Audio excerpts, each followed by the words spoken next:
got to listen to the beat to this song. They got to listen to the word on this song.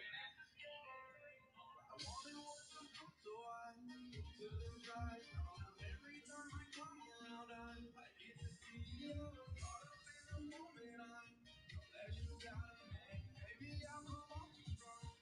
I hope you understand. See, on my face, girl, you take my breath away. Yes, I'm strong, I'm not okay. Think about you night and day. Got a man, I'm too late. I'll do whatever it takes to have your time, be by your side. I can still be your escape. You can see it on my face, girl, you take my breath away. Yes, I'm strong, I'm not okay. Think about you night and day. Got a man, I'm too late. I'll do whatever it takes to have your time, be by your side. I can still be your escape. It's okay, run away. We can find a private night or day. I'm on my way, baby. I'll be your escape. It's okay, run away. We can find a private night or day. I'm on my way, baby. I'll be your escape. I've been doing all alone at night. Think of it all through. Wishing I was in your life. I wanna come go, give you the attention that I know you really need. Working probably got you stressed, so baby rest on me. So let 'em in, baby with me you'll be safe. Let's escape, we'll find a place. Let our problems fade away. Kiss down your face, your chest and waist. Ooh girl, I wanna stay. Show 'em let 'em in, baby with me you'll be safe. Okay, run away. We can find a private night or day. I'm on my way, baby. I'll be your escape. It's okay, run away. We can find a private night or day. I'm on my way, baby. I'll be your escape. See it on my face, girl. You take my breath away. Yes, I'm strong, I'm not okay. Think about you night and day. Got a man, I'm too late. I'll do whatever it takes to have your time, be by your side. I can still be your escape. You can see it on my face, girl. You take my breath away. Yes, I'm strong, I'm not okay. Think about you night and day. Got a man, I'm too late. I'll do whatever it takes to have your time, be by your side. I can still be your escape. I think I'm not for real, but I'd be great. Not telling you just how I feel. I promise that give me just one night with you. It's drama free, and you can finally see that I am just the guy you nailed. Push the brakes, you need this bed. Let me be your favorite place. I'll put that smile on your face when you think about escape. On your mind all night and day, make you wanna fly away. Don't push the brakes, you need this bed. I'll be your favorite escape. See on my face, girl, you take my breath away. Yes, I'm strong, I'm not okay. Think about you night and day. Got a man, I'm too late. I'll do whatever it takes to have your time, be by your side. I can still be. You can see it on my face, girl, you take my breath away. Yes, I'm strong, I'm not okay. Think about you night and day. Got a man, I'm too late. I'll do whatever it takes to have your time, be by your side. I can still be your escape. It's okay, run away. We can find a private night or day. I'm on my way, baby. I'll be your escape. It's okay, run away. We can find a private night or day. I'm on my way, baby. I'll be your escape.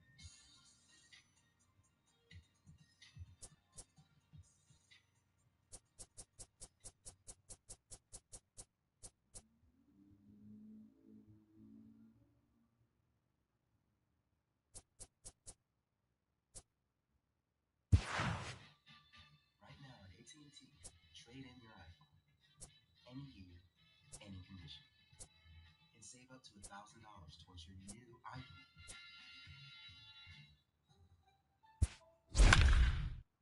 For soothing relief from sore noses and sneezes, trust Puffs Plus Lotion this cold and flu season. America's #1 lotion tissue. I can't hide my soul. I don't expect you to understand. I just hope I can.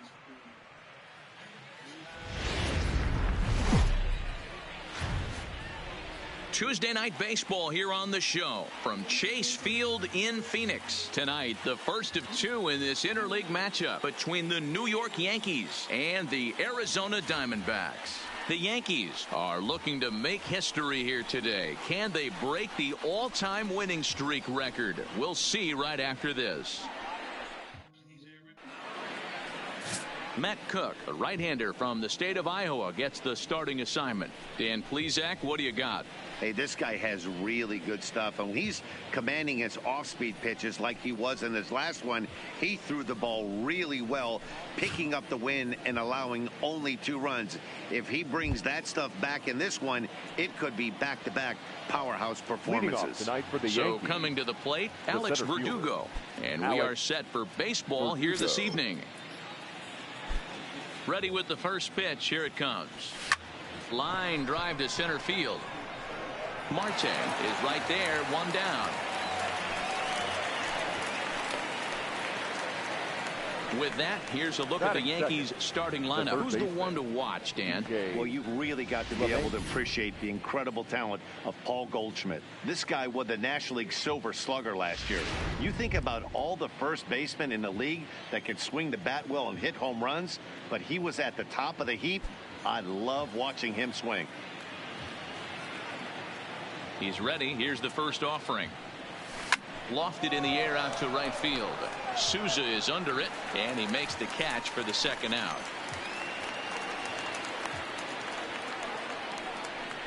batting third, the shortstop. Digging in now, Eric Logan, as he'll get his first opportunity in this one. First delivery to him on the way.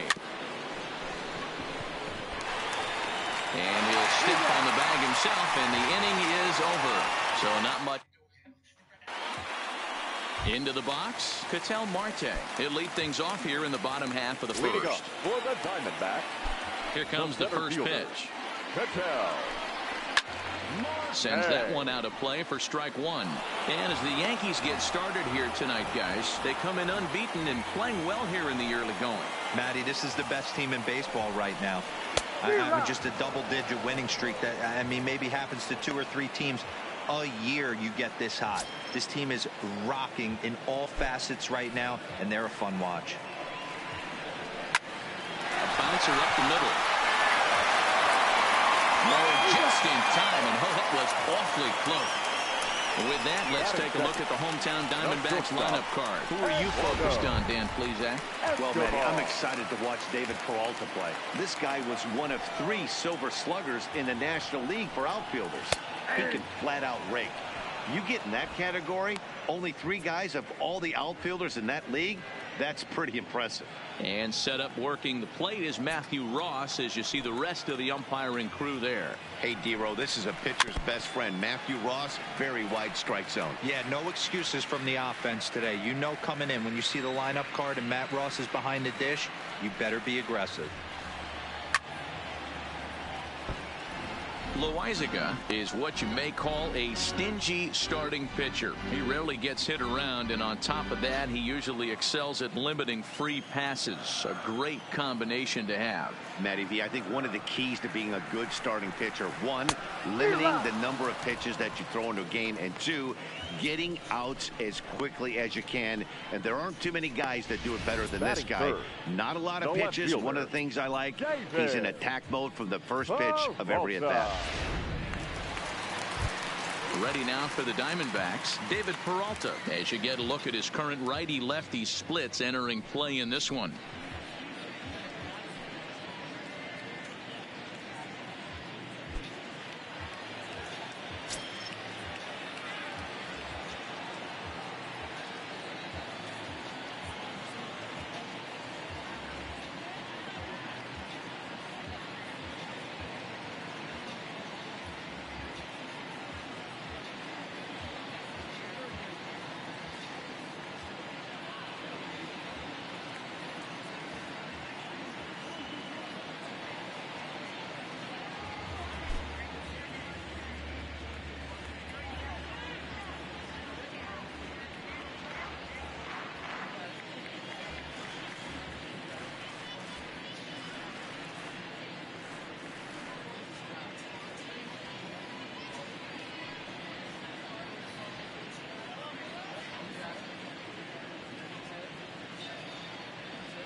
Ready to deliver. Here's the first pitch. Lifted the other way down the left field line. And that will end up a foul ball.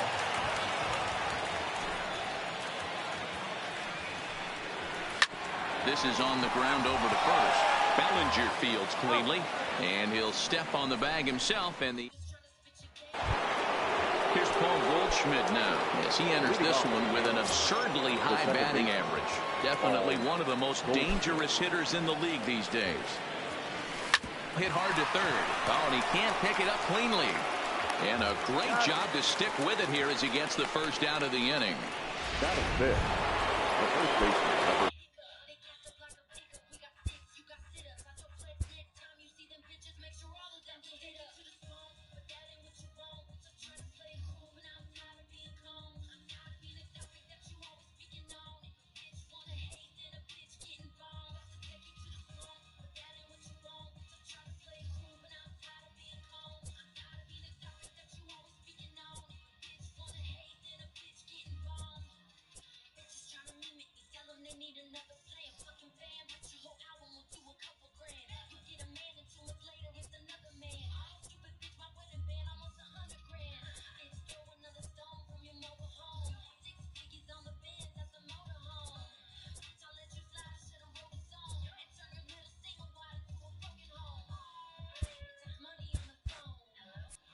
So the base is empty here with one away, and that brings in the former National League Rookie of the Year, Cody Bellinger. Into right field, that's a base hit. So it's a one-out base knock for him here in the second. Good time to check out the league leaders in hits. And as you can see, he's right up there, fourth in the AL in that category.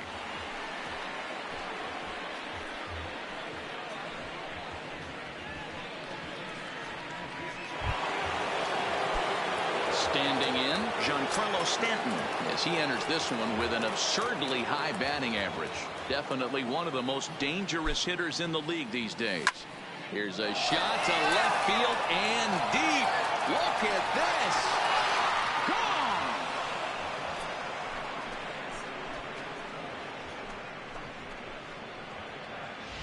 Everybody has heard of a hitter punishing a curve or a slider that just hangs. Well, this was a cutter. It just hangs right there out over the heart of the plate, and he didn't miss it.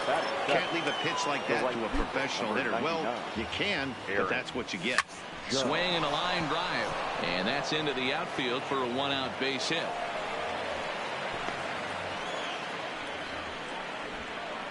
Dan, after that base hit right there, we're talking about 2 full weeks of finding a way to be productive and get a knock. Don't you think about that? You think how hard it is to get a base hit in a professional baseball game, and for him to be able to do it 14 consecutive days in a row. As a pitcher, you have to just tip your cap to this guy. Stepping in now, Kyle Higashioka. Oh, and he took a big swing at that one as this is driven out to deep left center field. And it's gone.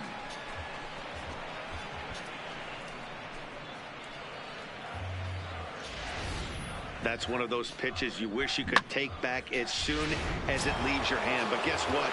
There are no delete or rewind buttons in baseball. That's a mistake, and it was a good job by his opponent to make him pay for it. Now another one hit deep to left, and he's going to make the catch. And he paid a big price for it, too, as he crashes headlong into the wall. Verdugo. And the next up will be Alex Verdugo. 0 for 1 here in the early going. Pulled toward right center field. Marte has it in his tracks. And the inning is over.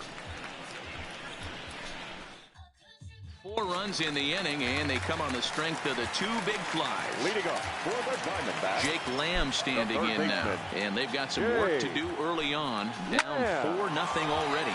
But this will be gloved out there at second as he didn't have far to go for the out. All right, here's how the Bronx Bombers are going to set up defensively today. And let's focus on Giancarlo Stanton right now. Looks like he's chiseled out of stone out there. The outfielder, I know he has light tower power, but he's also helpful on the defensive side and possesses a strong arm in the outfield.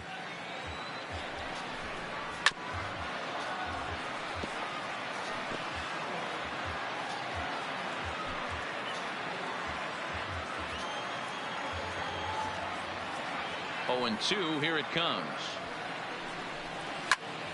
Popped him up. Bellinger has room in foul territory. 2 gone. Up next for Arizona, Steven Souza will try to make something happen with 2 gone in the bottom of the second. No contact on the sinker there, and he's behind 0-1. Hey, that was a nasty pitch right there. It's the depth of his sinker. Sometimes it's a matter of whether or not it's moving east-west, but that one right there had such good downward action. Great pitch.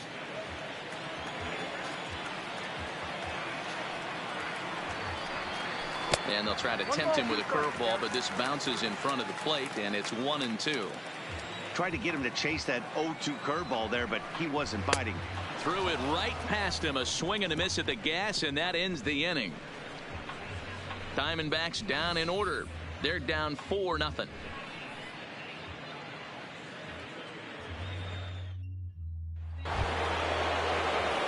At the plate, DJ LeMahieu. He flew out in his last at-bat. Almost, Matty. Almost went deep his last AB. Certainly just missed it. With this guy's big power, he's feeling pretty good at the dish. Look for him to try and get on something and drive it out of the yard this AB. And as you see right there, that'll push his hitting streak yet another game, as he has been on fire this month. Yeah, he certainly has. He's seeing the ball so big, Matty. You see the confidence oozing off him in the box. He hasn't fished at anything in the last month or so. So I don't expect this to go away anytime soon. Swing, and there it goes. He got all of that ball. And goodbye. This one ain't coming back.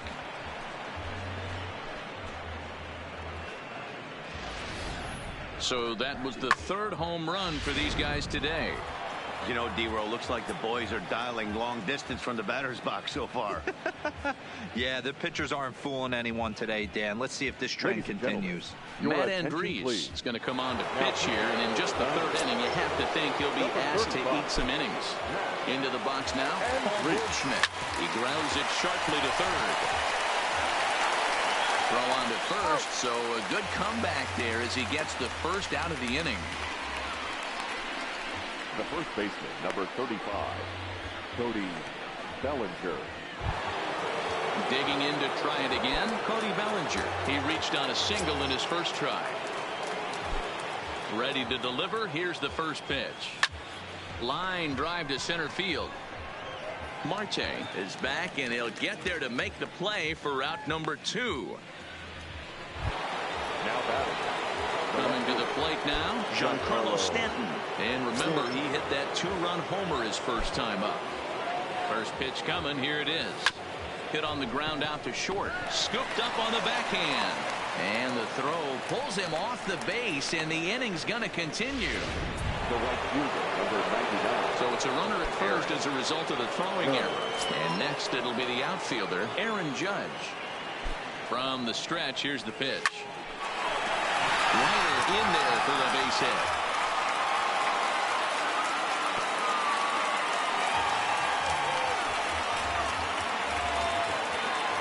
So now time will be called as we're going to get a visit from the pitching coach here as he'll hope to settle his guy down. 2 men on, 2 out, and up to bat next it'll be the catcher Kyle Higashioka. Ready with the first pitch. Here it comes. A swing and a drive sent out toward the gap, but that'll hit off the wall in left center, and the runner will score from second, and a relay home, and not in time as the second run scores. Wow, what a great piece of hitting here as he took a big swing at that one. Almost got it out of here for a 3-run blast, but he'll be happy with a 2-run double as well. Yeah, he's not happy either way, but I'm sure the man on the mound is more than a bit relieved that that hit didn't turn into something worse. And that gets down as he can't get there in time. And the run is in to score from second, make it 9-0. Back to the top of the order now, and that brings up the outfielder Alex Verdugo. Here's the first pitch to him. But this won't get over the second baseman's glove as he's got it to end the inning. Digging in, Christian Walker. 7, 8, and 9 to start the home third. Not much going on offensively so far for these guys. 6 up, 6 down. We'll see if the bottom part of the lineup can get something going. Well, the home crowd seems a little restless, so I'm sure they'd appreciate it.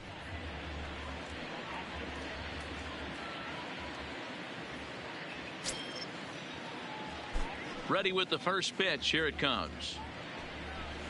That finds the zone, a called strike. I got to believe this is an awesome time for this pitcher to get real aggressive in the strike zone.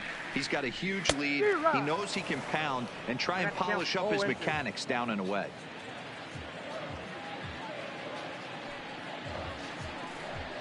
Protecting on 0-2, so we'll do it again.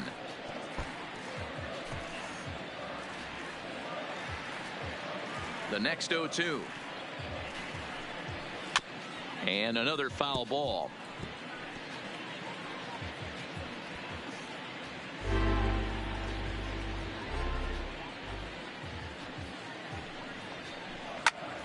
Another one sent foul.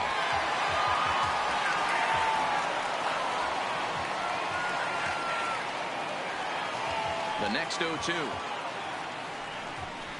is swung on and missed. He got him on strikes. He's just got great strikeout stuff. In his last start, he racked up double-digit Ks, and it looks like he can finish up in that range again here. He's really an exciting pitcher to watch when he's sending guys packing like this.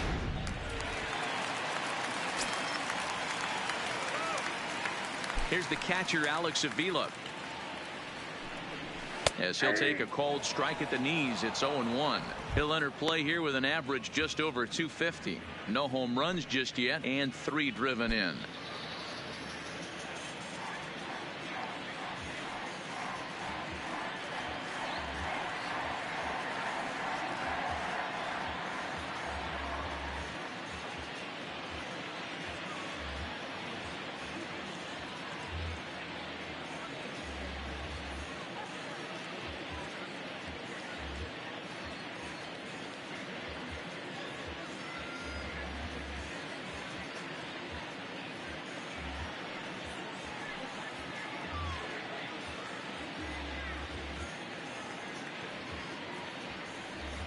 Into the windup. Here comes the 0-1. Lofted in the air out toward right center. Verdugo waits on it. 2 gone.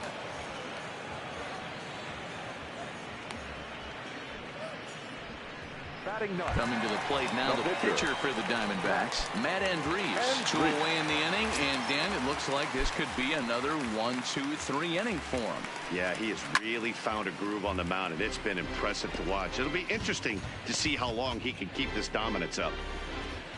Set to deliver the 0-1.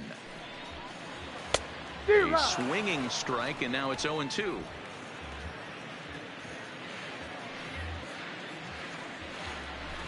Got him swinging, and that will end the inning. So 1-2-3 go the Diamond. And back in Phoenix as we check in with Heidi Watney. Thanks, Matt. I talked with Yankees manager Aaron Boone during the break about the team's offensive performance so far. And overall, he's really happy with the at-bats they're putting together. He said their ability to get on the attack and chase the opposing starter from the game prior to the 4th inning obviously sets them up nicely for the rest of the game. Now, he just hopes they can keep that same focus at the plate in the middle and late frames, Matt. Good stuff, Heidi. Thanks. And just past his outstretched glove into left, a base hit. So another multi-hit game for him as he's aboard here in the top of the 4th inning. And there you see the Yankees leaderboard as he finds himself second in that category. Ready to deliver. Here's the first pitch.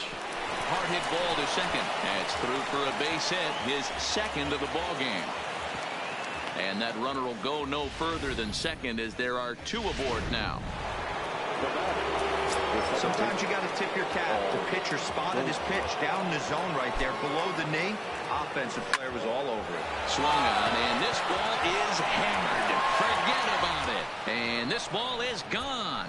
No chance to make a play on that one.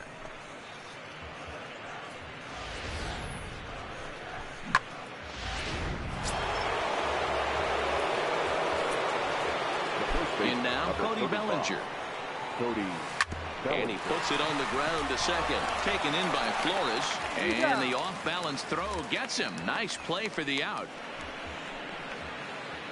Now batting. Settling in now, Giancarlo Stanton. 1 for 2 in the ball game thus far. First pitch coming. Here it is. Hot shot to third.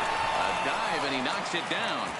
Throw will not be in time at first. A good effort that time, but not enough to prevent them from getting a one-out base runner. Aaron. Here's big Aaron Judge.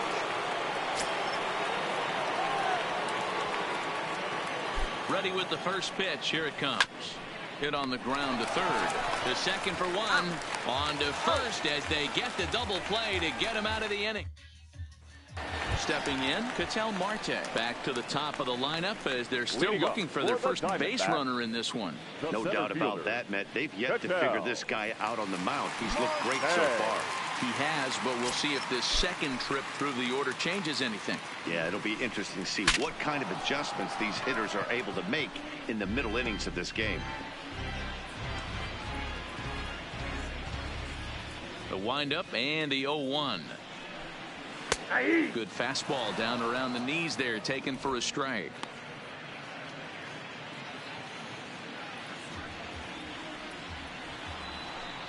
And this is swung on and missed, and this fourth inning will start the same way he ended the third, with a strikeout, and there's one away.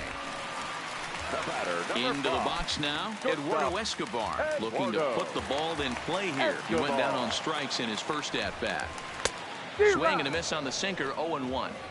I mean, this is the classic case of ambush tactics at its finest, but this is getting a little ridiculous.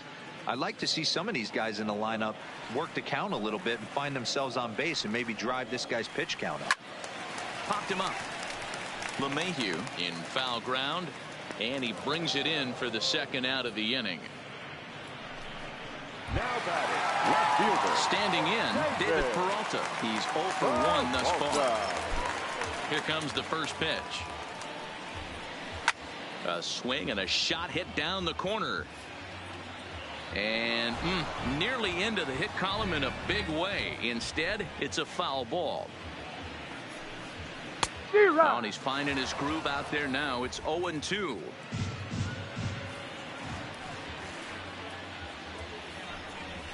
Now he spins on one here and drives it to deep right field. And that one is gone on a 2-strike count with 2 away in the inning. Only the first hit of the night, but it was a big one. Now batting, the third baseman, Digging in now for the Yankees, Kyle Higashioka. He'll lead things off as they look to perhaps build on an already sizable lead. Higashioka. Chopped at third. And the fifth inning will start with a ground out, 1 away. Now batting, the pitcher. So here now is the pitcher, Jonathan Loaizaga. He's 1 for 2 in the ball game. First pitch of the at-bat. This one's down to third. And quickly there are 2 away.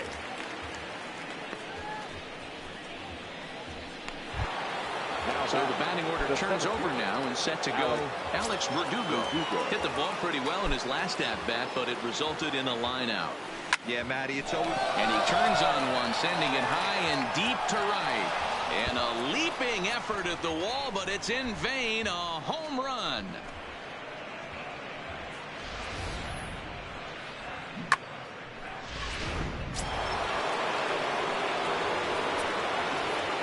Here's the second baseman, DJ LeMahieu. Takes this the other way to right. Souza is there, and it's a very quick inning as the side is retired. At the plate, Steven Souza. Leading up for the Diamondbacks, the right fielder, Steven Souza Jr. Pitching to the Diamondbacks, number 10. Greg Holland gets the call to pitch here, and he'll try to sort this mess out. He's going to try to at least eat a couple of innings for his guys.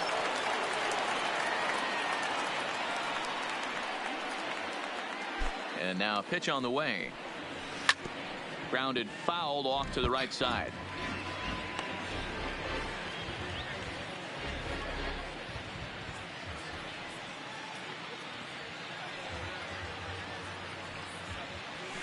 Hit down the line at first. And this will get past him down the line at first. It's a fair ball. And he's safe. No doubt about it. He was looking fastball all the way there, and that's exactly what he got. Got the barrel out front and just blasted it down the line for an extra base hit.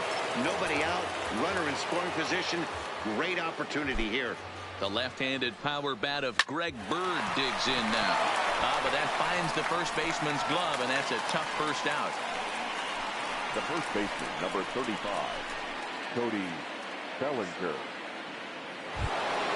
Next for New York, Cody Bellinger.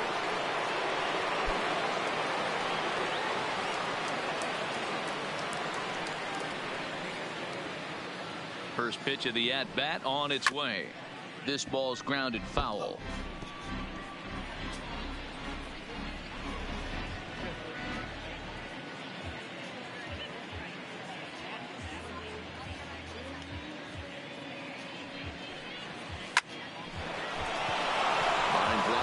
Hit to right, and the ball is dropped. The runner scores from second, so they continue to swing the bats well here in the opening month of the season as we take a look at the team leaderboard for total runs scored. And in fact, that number is not only the highest in all the American League, but is actually the highest in all of baseball. He's set. Here it comes. Hit to short. Scooped up. One there. Out. Relay to first in time, and just like that, this side is retired. A run on 2 hits for the Yankees. Part of the order. Ready for another shot now. David. Leading up for the Diamondbacks, the left fielder, David.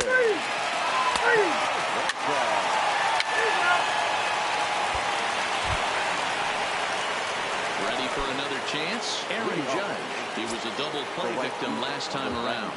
Yeah, rolling into a 2-ball will eat at you for the rest of the game at least. So you know he wants to make up for it right here. Peralta is there, and he has it for the out. Now batting. One gone here in the Yankee 7th. And up to bat next, it'll be the catcher, Kyle Higashioka.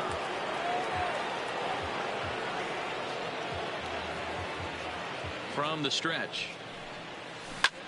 Pulls this one in the air out to left. Peralta is under it. Makes the play, and there are 2 gone now. Now batting. So now the pitcher for the Yankees, Jonathan Loaizaga. He's working on a 1-for-3 thus far. First pitch of the at-bat. Hit to third. Lamb has it. Throw on to first. A 3-pitch inning. So leading up for the Diamondbacks, the pitcher, Alex Avila. Your attention, please. Mark Zepchinski enters now in a mop-up role as he'll try to keep the deficit right where it is. Now back to the top of the lineup. Stepping in, Alex Verdugo. He went deep last time up. Right side, hit hard. And that is through into right field for a single.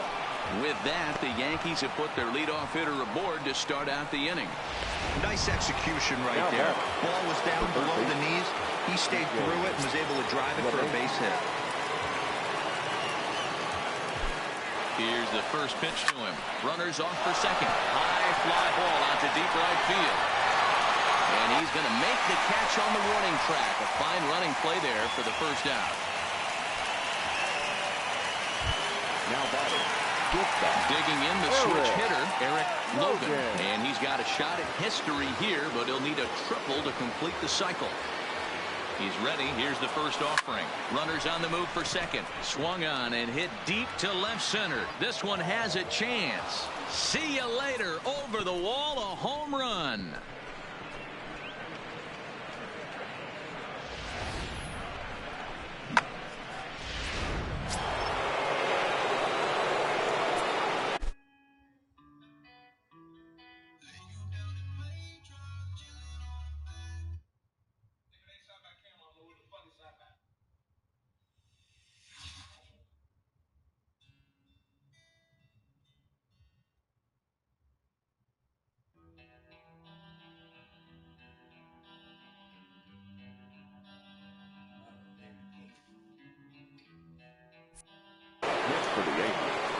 the second baseman.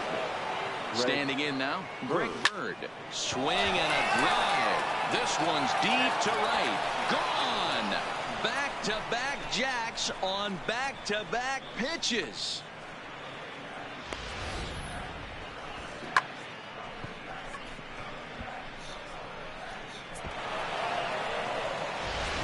Silvino Bracho comes on to pitch now, hoping for better results than the other arms that they've run out there in this one. Silvino. Stepping in now, Cody Bellinger. And he gets a hold of this one again to deep right field. Gone! You got to be kidding me. Back-to-back-to-back home runs.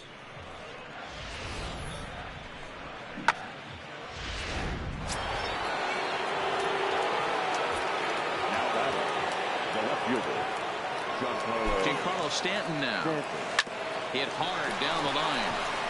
And this will stay inside the third base bag. A fair ball. He'll get it into second, but he'll be in there with a double.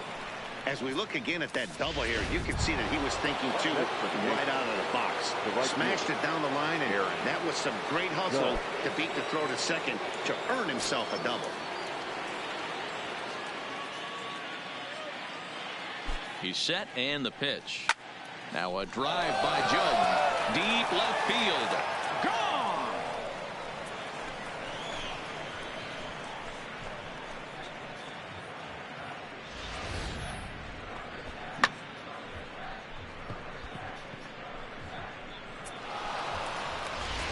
Andrew Chafin enters now in a mop-up role as he'll try to keep the deficit right where it is.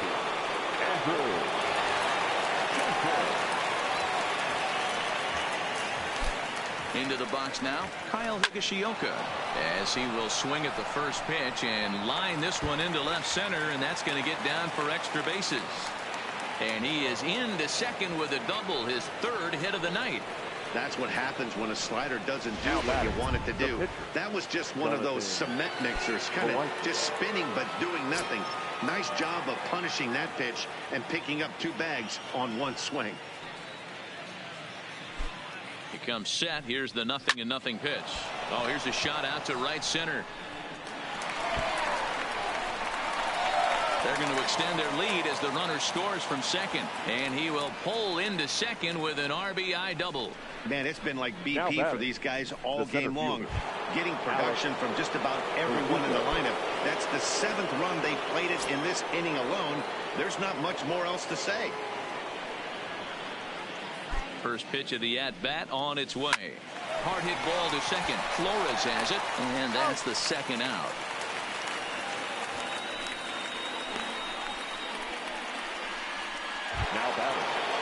Now at the plate, DJ LeMahieu, runner in scoring position with two gone.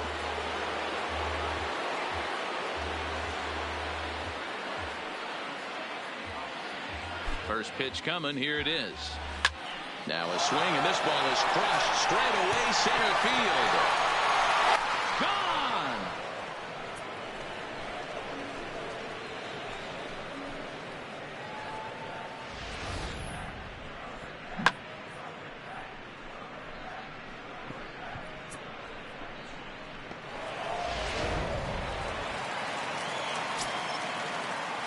Next for the Yankees, the shortstop, Eric Logan. In now, Eric Logan.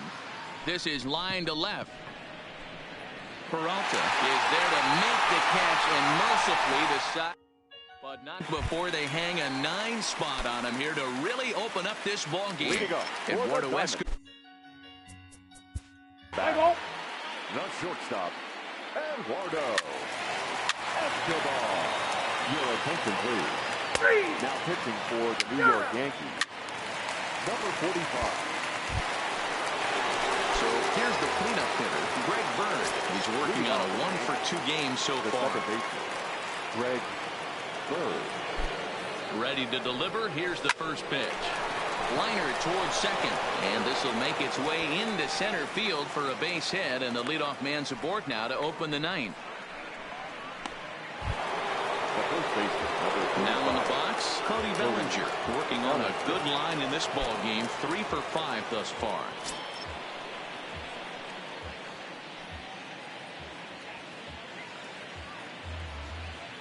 First pitch coming. Here it is. Hard hit ball to second. That's through for a base hit, and he's putting together a monster line in this one. They just can't get him out, and he is in there. Boy, talk about having a day, Debro. He gets his fourth knock of the game, but mixed in with one of those four was a round tripper. Not a bad day. Yeah, you have 5, maybe a handful of games that you can throw out 4 knocks throughout the course of the year. Add in a tater to go with it. He's smiling. His food's going to taste better tonight. Catch is made here in right, and here comes the runner from third. And they'll extend their lead even further as the run from third is in to score. Yoshihisa Hirano comes on to pitch now, hoping for better results than the other arms that they've run out there in this one. Your attention, please. Now pitching for the Diamondbacks. Ready with the first pitch. Here it comes. 66. Oh, and he turns another one around here. And his fine ball game will continue. Give him another home run.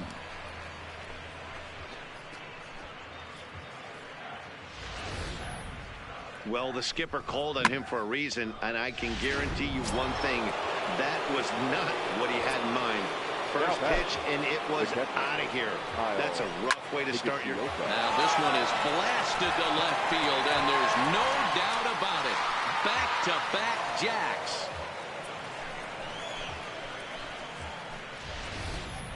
In the job description of reliever, there's no mention of back-to-back homers. But there is a need for short memory. We'll see if he can put those 2 bombs behind him. Archie Bradley enters the game with 1 gone in the top of inning number 9. Standing in now, Garrett Cole. And the pitcher's got himself a base hit. Oh boy, this is some serious bragging rights for the next couple weeks in the clubhouse. When a relief pitcher gets an AB and is able to capitalize with a big base hit, he's not going to let the boys hear the end of this one. Into the box, Alex Verdugo. Well hit. Deep down the right field line.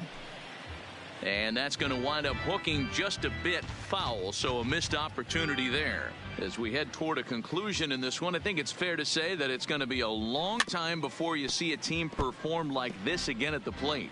Yeah, the ability of this lineup to hit that many home runs, I mean, strewn throughout the line, it screams to the modern day of baseball. The 3 true outcomes. These guys aren't worried about hitting singles.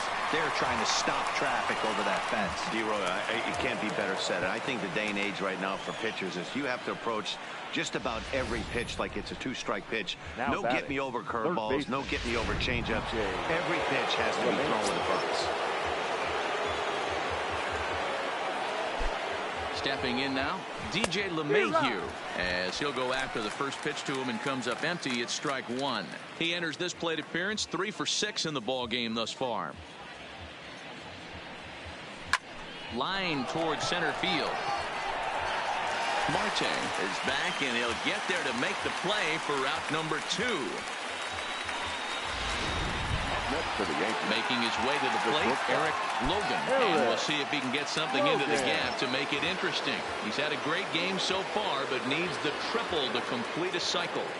From the stretch, here's the pitch. Chopper to short. Flips it behind his back, and he'll just beat the throw to second. He's in there. Boy, and they have not been able to get him out. This is now a 5-hit ball game for him here, and those don't come along every day.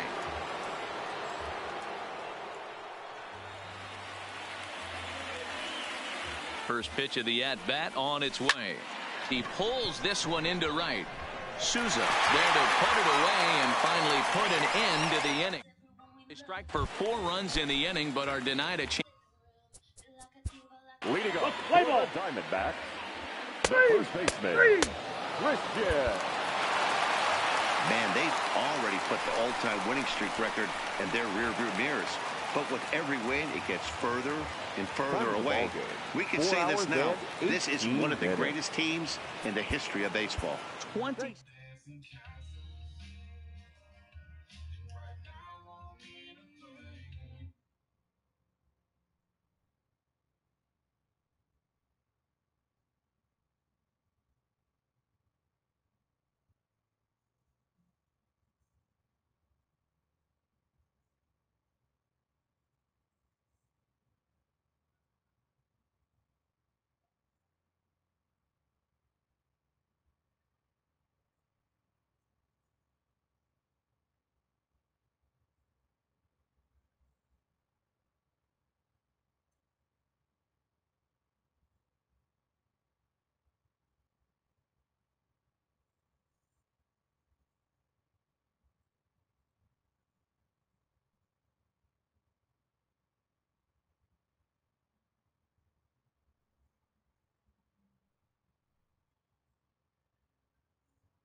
trust issues.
Somebody asked me the other day.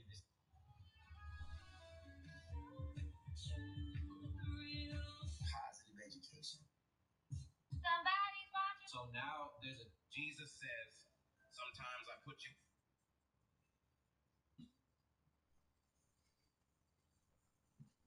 Hello.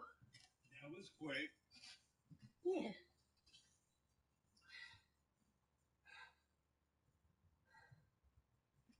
She met Roberto. Eric. She met Roberto. She's gonna put me on telephone calls instead of me going to her now. Well, not permanent. Explain to Eric, because I'm explaining wrong. I know. Yeah, you always do. Okay, explain to him. Since she saw her today in person. Listening, Eric? He hears. You don't gotta look at me. Okay. You don't gotta look at my mug. Okay.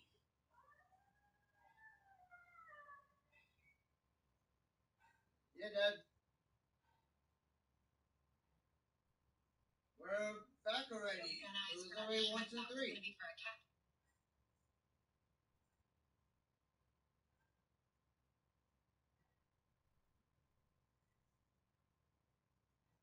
We went. Yes. Okay. Alright. He's on his way? Yes. Okay. Good. The way she was explained to Sophie, which she is like she was the same, but she ain't hear fucking very well. I heard. What else is new? I know that's her. We're talking about Sophie here. Since she saw her today, June 20th, is gonna be the next time she's gonna have to see her, but it's gonna be on the call. She's gonna do a phone call. Because she said to Sophie, she said to her, as long as she sees her once a day, it's gonna be phone call. You listening? Okay. He hears me. You don't look at my mug. Okay. Yeah. So basically, that's how she's doing. She's doing just like Camille.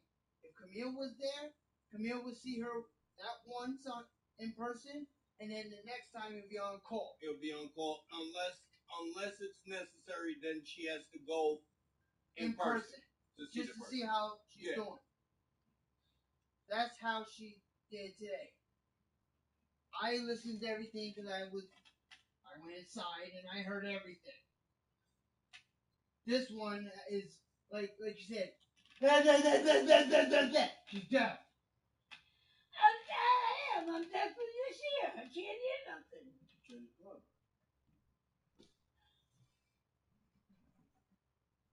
I'm deaf in my right ear. I'm deaf in my left one.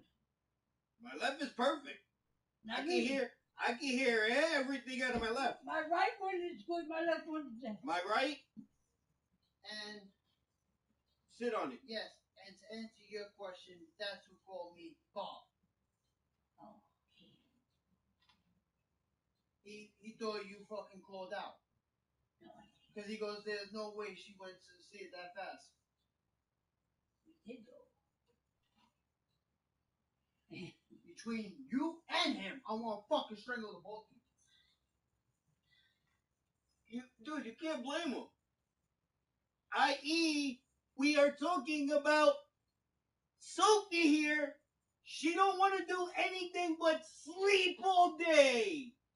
Wants to be in the bed all day. So yes, he's going to think that she didn't go to her appointment because all she likes to do when it is necessary to go, she wants to call out.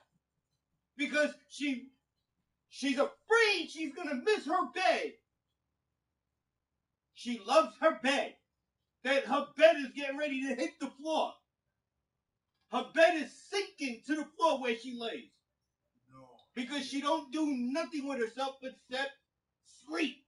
Everybody else got to cater to Sophie. And Sophie gets to lay down and smell.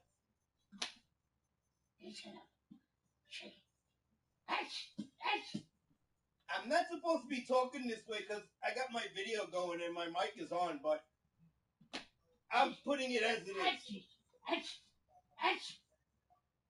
Don't pick on me like a remote. No, I'm not picking on you. I'm telling it straight. I'm telling it. This is me being straight out. Now, Roberto picks on you. I love you, so I wouldn't do that. Get up now. Go in your room. Go in your damn bed. Watch your goofy, mundane shit. And go to sleep again. I want coffee. And I want a dead body. But it won't fit in this cup. Wait. Let me see if it fits. No, it don't fit. I want a coffee. And I want a nice $1 billion. But you want a dead body. I'm not a dead body. I'm still alive.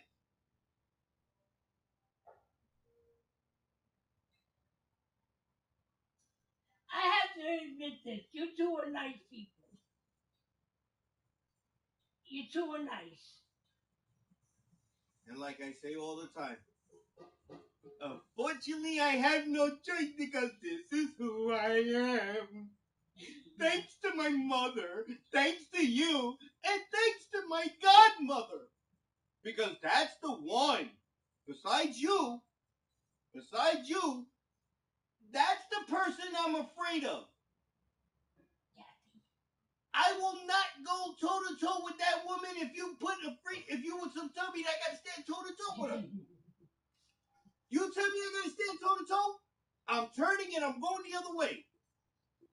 That woman, I'm scared of. Besides you putting me 6 feet under or 12 feet under, no, she'll be the first one to do it. She's got a big mouth. And where does she have action?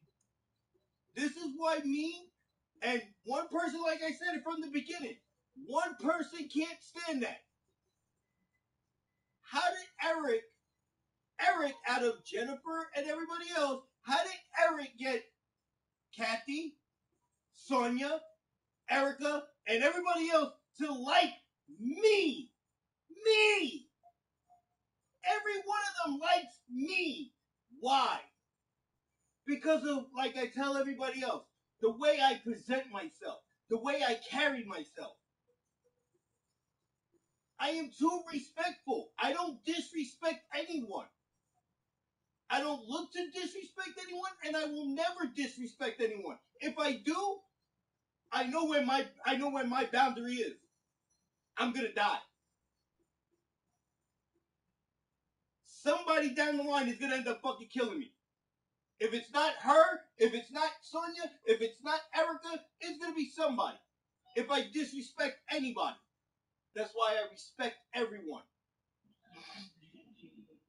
I let, which people say I shouldn't, but I let people step all over me. Because this is who I am. This is how kind my heart is. The doctor told me the last time I went to go see a doctor, my heart is as black as that TV. I'm not supposed to have a heart that color. My heart is as dark as that TV, and my heart is 30 years older than I am. So if you figure if I'm going to be 40 and my heart is 30 years older than I am, my heart is shot out already. That's why everybody's like, how you still standing, Eric? And like I told him, I feel like I died 3 times dealing with my family. With everything they put me through, I'm lucky I'm still standing. Brother throwing me into a radiator like that. Sister bashing me in the front of my freaking head. Getting cut open in the back of my head with a pencil. And I'm still standing. What? Yeah, I went through hell. And everybody's like, how the hell you still standing? Especially with the brain being open. If it wasn't for my neighbor to tell my mother to rush me to the hospital to get staples and stitches, I wouldn't be standing here. But how is Eric still standing here, and now Eric is being the way Eric is being right now? How is Eric who Eric is right now? Why is Eric kind? Why is Eric sweet? Why is Eric the way he is? Because of what Eric went through. And Eric's tired of all that now. So Eric's going to start to be Eric. This is why Eric works in Eric's way. He works in mysterious ways. It may be slow, but Eric works. Eric moves. If all up here, I got a lot of shit up here, but I work slow. And nobody seems to understand that. I work really slow. I don't move in everybody else's pace. Oh, you got to move fast like this. You got to move fast like that. You got to move fast. No, I move in my pace. Coffee's in your smelly bedroom. Okay, thank you. Spray my bedroom if you think it smells. That's why I don't know. Okay, your dead bedroom. Your bed look like it's dead. Okay, you should have. Spray my bed.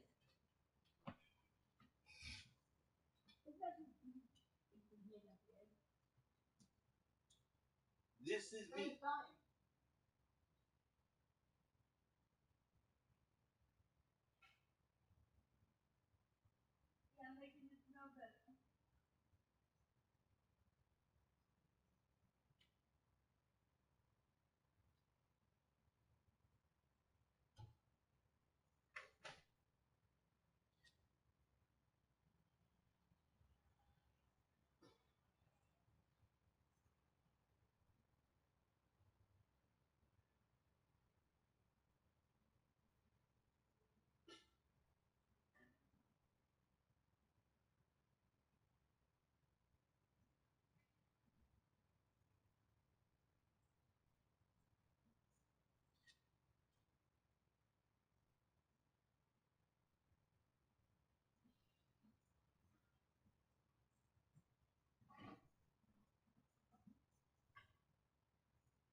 like my wife's uncle.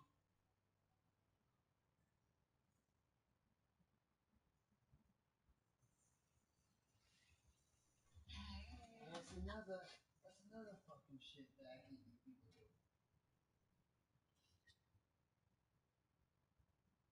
Fucking doubt that what I do, you doubt it. Doubt.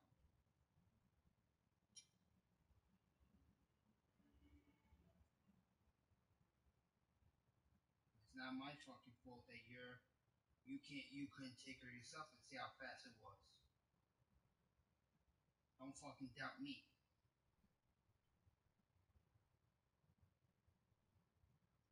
I'm telling you that I did what I did. Don't fucking doubt it, saying, oh yeah. He's not doubting you that you didn't go. That's how I'm looking at it. No, but he's not doubting you. He's doubting her.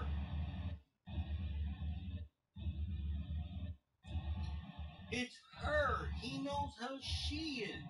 It's not you. It's nothing against you. It's nothing that you did this, you did that. It's not you. He wouldn't be doubting you. He's doubting her because he knows what she does. She does it to him when he's in the room. He comes out nicely because you can't do it. You're her nephew and her grandson and all that. You can't come out and say like what she says to him. She comes out and says, babe, call him and tell him I don't want to go. With you, if she did it with you, she would have to tell you, nephew, can you call him and tell him I don't want to go? Cancel it. So he knows it's her. It ain't you. This is where he's shocked that you guys actually went. Because when he tries to get her to go places, she wants to cancel everything. So it's not you. It's her. He ain't gonna doubt you. Dude, there ain't nothing to doubt with you. It's her.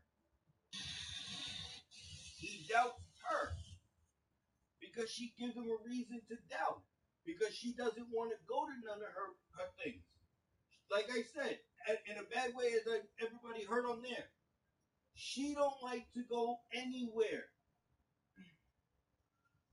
She like we do. We see it ourselves. She don't want to get up and go around the corner to go and see her own daughter. That's your daughter. You don't even want to walk around the corner to go see your daughter. But you expect your daughter to come from around the corner to come see you. She don't want to get up to do nothing. But I could understand that because she's 70 years old. But that shouldn't give you no excuse. You're a 70-year-old elderly woman. But that shouldn't be no excuse for you not to get up and go at least walk. I'm going to be almost in my 40s and I still get up and do things at least. I still get up and go places. Even if I got to walk or ride my bike.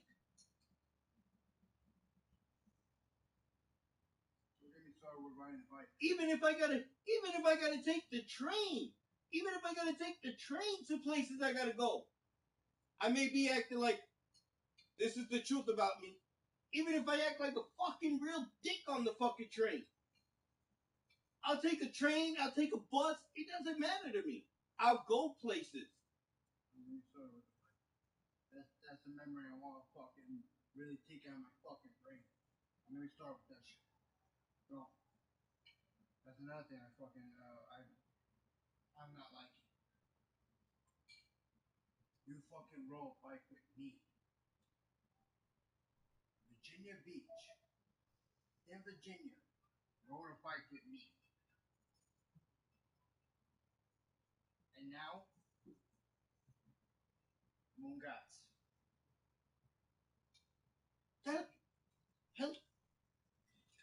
That's what I'm talking about. She don't want to do nothing no more. She don't want to do anything. Dude, this is why I want to tell the people that come here when she sits there, the ones that gave you this, I want to come out and tell every single person that it's not worth it. It's not worth it.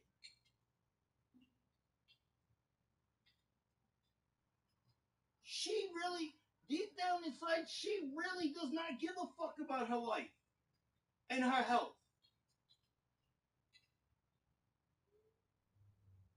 The only reason why, no hard feeling, the only reason why she's still standing is because the man that's inside with her and us. Because we do everything for her. Us three. She don't do nothing. She don't lift a finger. The only time she lifts the finger is if she's putting up a middle finger to everybody. No, that's them upstairs. Yeah, I know, the vacuum. She don't do nothing. I respect her. Like I tell everybody on there, they can hear me. I respect the shit out of her. But she don't care about nothing really. We're lucky that she only cares really about herself.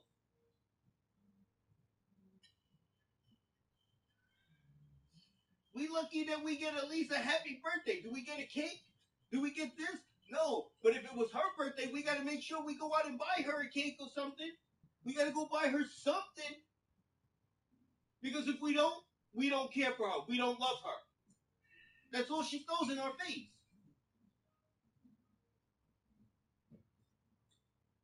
But it's understandable with her.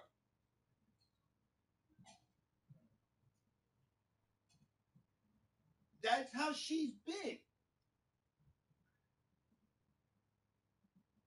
Like I tell everybody else, Eric sits and he inventories everything. He takes everything in. He sees everything go down. Yes, it's like a trigger thing. Because Eric takes everything in. And then Eric could use that. That's a motivation for Eric. Everybody's giving Eric ammunition. It's ammunition for me. Why don't you take that, write it on your yellow paper behind you, and then stick it up there like you did that one? Smart, isn't it? Congratulations. Yay. Now that you got the easy stuff done by comparing insurance rates with Progressive's home quote explorer, you can start thinking about all those other homeowner things. I'm not even clear on what half these people do.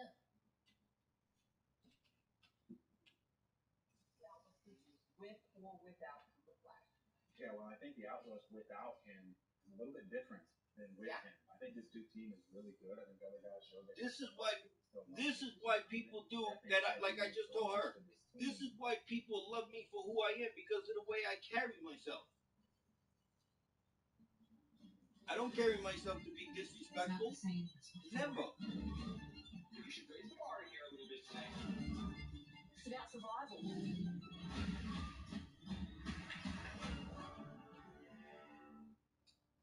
I love everyone that I'm around. When was the last time you saw Cal Bradford alive? I walked the president to his room in 2204. Did you kill him? Xavier, is a part of you happy that Cal is dead?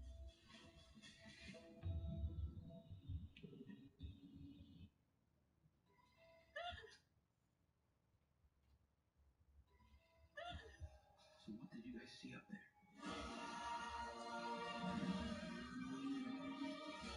There'll be no honeymoon ending for you. Goodbye, Marcus.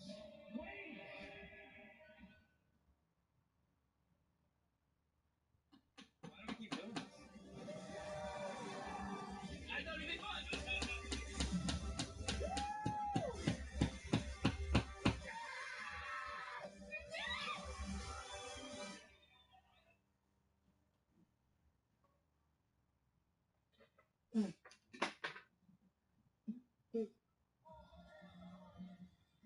is ready to erupt.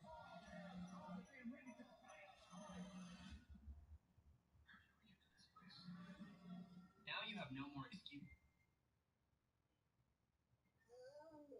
All our clients want is Gen Z. They'll find your Instagram and make fun of your selfies. Monica, you're fired? What? Oh my god, this can't be good. I'm turning 30 soon and I want to be a good person. I'm doing it.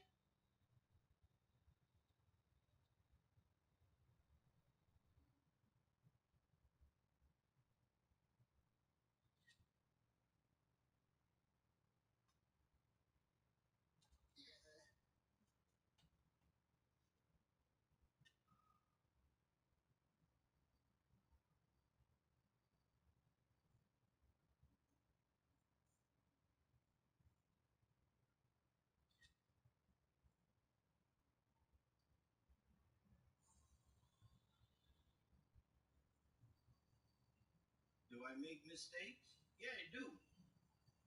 I'm not perfect. It has to be the coolest thing. I'm not perfect. I make mistakes. I do mistakes. I'm not gonna come out and say that I'm better than someone.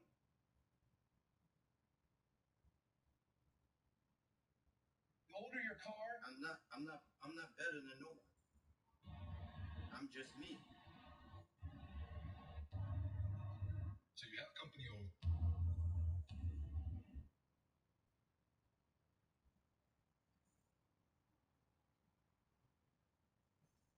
Easily repair minor.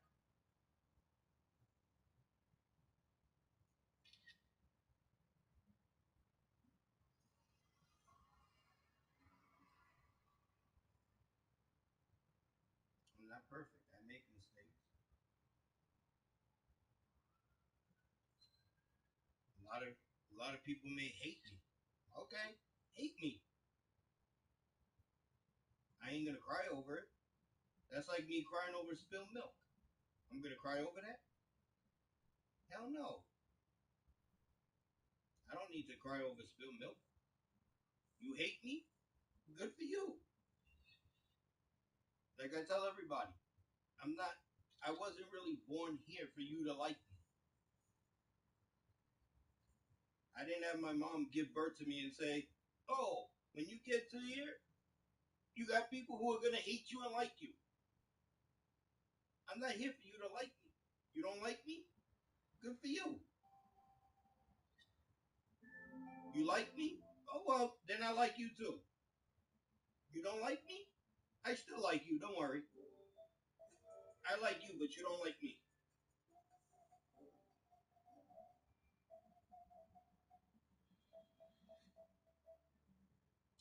I'm not the material you're looking for.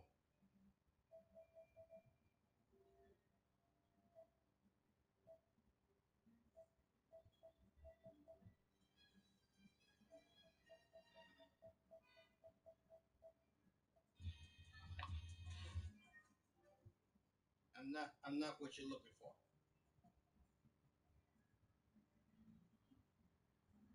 Hopefully you do find what you're looking for. But I'm always here.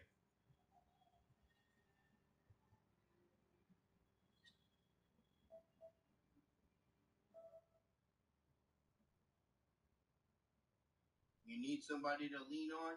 You need somebody to talk to when you're feeling the way you are. I'm here for that. You may not like what I'm gonna say, but I'm here. I'm here for you. I'm gonna give you the truth and nothing but the truth. I'm gonna give you the hard love. Something that you should have had a long time ago when you were born. Hey, don't touch my man. I had it done.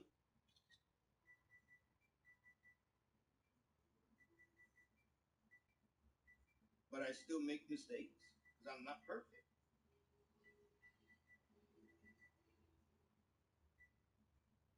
Do I wish I was perfect? Yeah, maybe. Do I wish I was a little better than what I am? Yeah, maybe.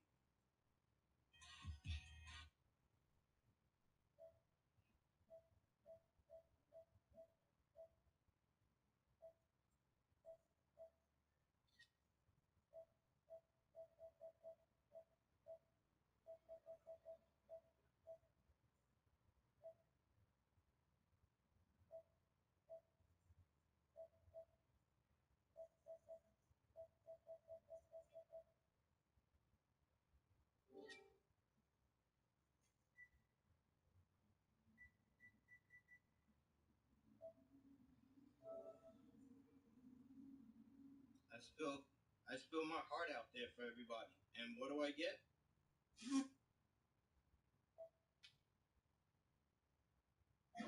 Evidently, your actions have unleashed unnatural forces. There are always consequences. Because I'm not to their liking. You create the ghost of abominations. Do not have much time for your return soon.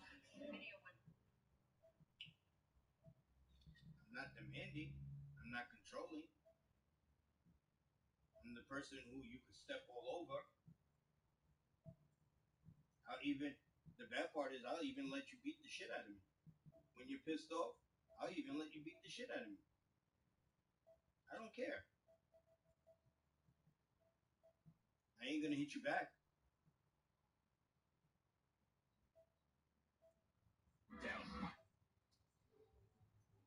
Unless you're a dude. That's a different story. Unless you're a dude, I ain't gonna hit you back. If you're a female, have fun. Do you feel better after you're done what you did? Good for you. Congratulations for you.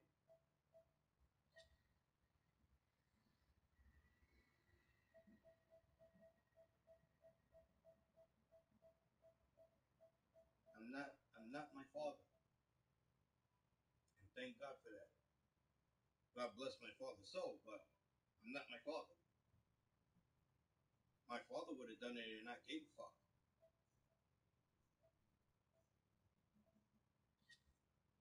That's where my brother gets it from.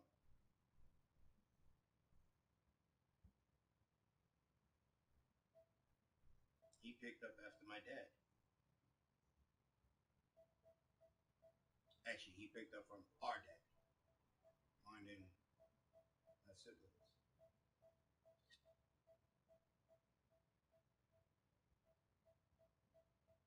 He did it. Logan did it. I can't say you because you're really not part of my side. But Logan did it. Fat Boy did it. I'm the only one. Never did it. And never will do it.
telling her it's no good what she's doing. It's no good. She's telling her it's not good what she's doing. I'm going to bed at 4 o'clock in the morning. I'm staying asleep for like yeah. We're supposed to like 9, 10 hours roughly. So and then she told her to stop watching her thing in the morning.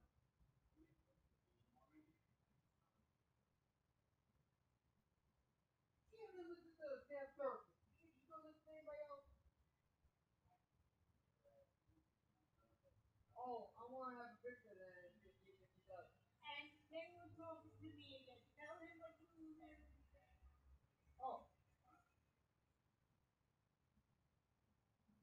You heard me multiple times saying to her. Now she's gonna start listening to you. She just two days now. And I told her that yeah, that I gave her the full rundown of truth.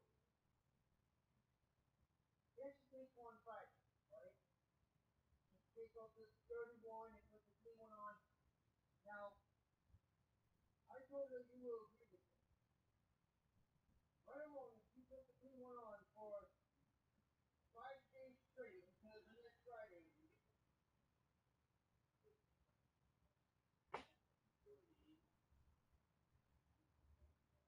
Okay, so you look the 3 of you alright. So I was telling her, we all doing this just to look out for you. You look out for yourself as well. I know. I told her Tuesday. Tuesday would be good. Because if you look at it, you have Saturday, Sunday, Monday, and Tuesday day. Almost 4 days. If you look at it, now. And then he told me, he just told me, only something done before I do that.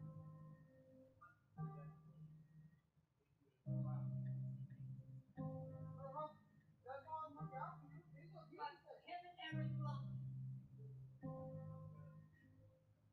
I love you.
My name is Hermione, daughter of the richest man in the southern region. Alfred over here, he doesn't suspect a thing. Oh my God! You think this is funny? I mean, Alfred is not okay. No, Alfred is not okay. I'm not okay. What's wrong with you? I can handle my gun. Please don't turn your arm like a drill. Look at Alfred over here. He doesn't suspect a thing. Oh my God! April 4th. You think this is funny? I mean, Alfred is not okay. No, Alfred is not okay. What's wrong with you? I can handle my gun. Please don't turn your arm like a drill. Look at Alfred over here. He doesn't suspect a thing. Oh my God! There's a phone call. You think this is funny? I mean, Alfred is not okay. I had to have No, all Alfred my is not okay. documents and everything. What's wrong with you? I can handle my gun. Yeah, Please don't turn your arm like a drill. for that he didn't suspect a thing. This is funny. I mean, Elton is not okay. No, Alfred is not okay. I'm okay. What's wrong with you? I have a handle my gun. Please don't turn your arm on the drill. A woman is having an affair during the day while her husband is at work. Her 9-year-old son comes home unexpectedly, sees them, and hides in the bedroom closet to watch. The woman's husband also comes home. She puts her lover in the closet, not realizing that the little boy is in there already. The little boy says, "It's dark in here." The man says, "Yes, it is." "Boy, I have a baseball." "Man, that's nice." "Boy, want to buy it?" "Man, no thanks." "Boy, my dad's outside." "Man, okay, how much?" "Boy, $250. In the next few weeks, it happens again that the boy and the lover are in the closet together. "Boy, it's dark in here." "Man, yes, it is." "Boy, I have a baseball glove." The lover, remembering the last time, asks the boy, "How much?" "Boy, $750. "Man, fine." A few days later, the father says to the boy, "Grab your glove, let's go outside and have a game of catch." The boy says, "I have a baseball glove." The lover, remembering the last time, asks the boy, "How much?" "Boy, $750. "Man, fine." A few days later, the father says to the boy, "Grab your glove, let's go outside and have a game of catch." The boy says, "I can't. I sold my baseball and my glove." The father asks, "How much did you sell them for?" "Boy, $1,000. The father says, "That's terrible to overcharge your friends like that. That is way more than those two things cost. I'm going to take you to church and make you confess." They go to the church, and the father makes the little boy sit in the confession booth, and he closes the door. The boy says, "It's dark in here." The priest says, "Don't start that crap again." The woman is having a...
Yeah, don't get anything caught up.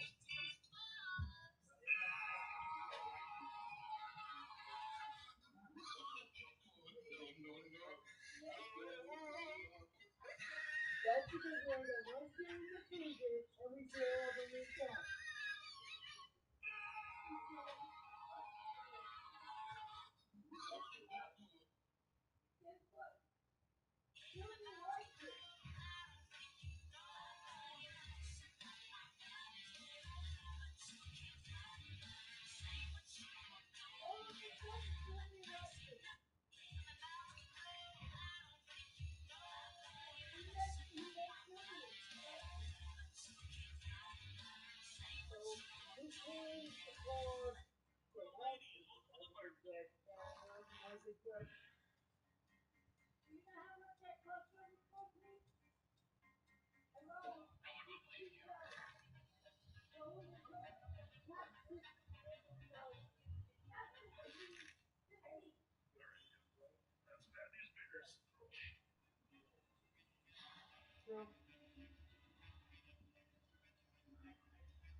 Okay, I'm in desperate need of a shovel.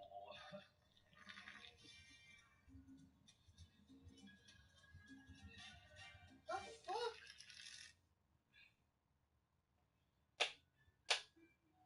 You! What are you listening to? You're... The fuck? You! Free Willy! That was a bad idea. What the hell are you listening to? Well, ladies, one for the barbecue. Are you actually... Wait, you following that stupid guy that does that fart shit? Yeah. Wait, no. Well, ladies, one for the barbecue.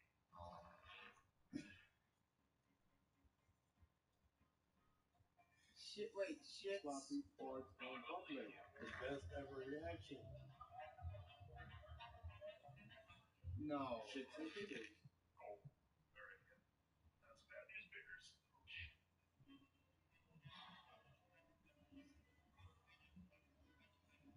Really? She falls because she can't help it. The lady walked by and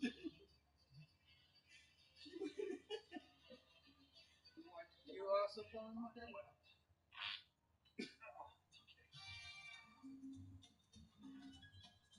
Seriously?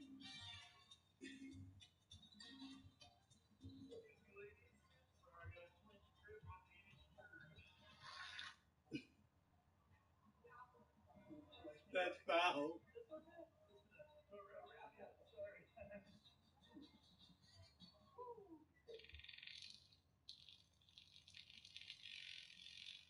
Oh, come on. That does not really sound right, though. That's you. He's using a fart bag.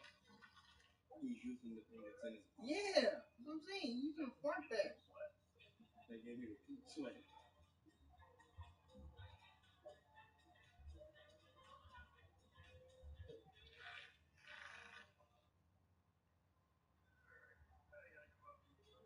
Cool. Okay,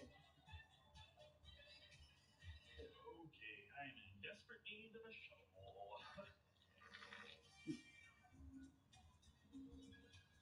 I'm in desperate need of a shovel.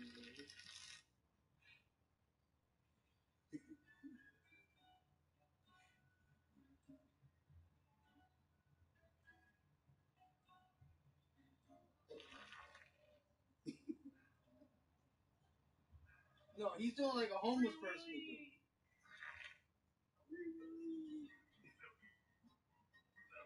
That was a bad idea. Well, ladies, one for the barbecue.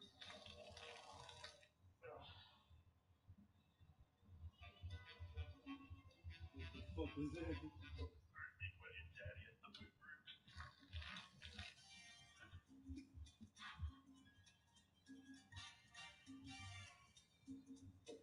Dirty tornado. Oh, sorry. That's fucked up. Dirty tornado. That's fucked up. Shit. Really? Shits and giggles.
20 years ago, my sister all.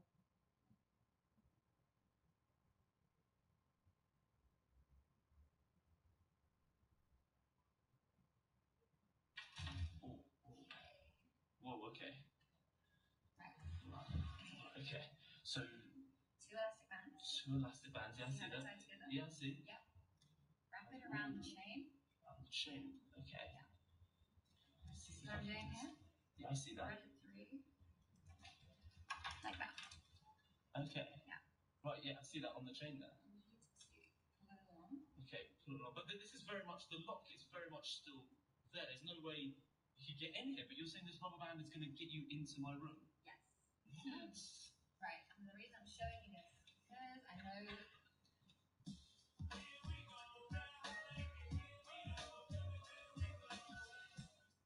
happened to someone I know. Oh, okay. Yeah. And people know about this technique now, but there's a very simple solution. Oh, so you can stop it from happening. You can stop bad guys doing this. Yeah. Okay, that's the good news. Okay, but okay. So what are you doing there? What is that? What is that? Duct tape. Right. Take the duct tape. I see. Okay.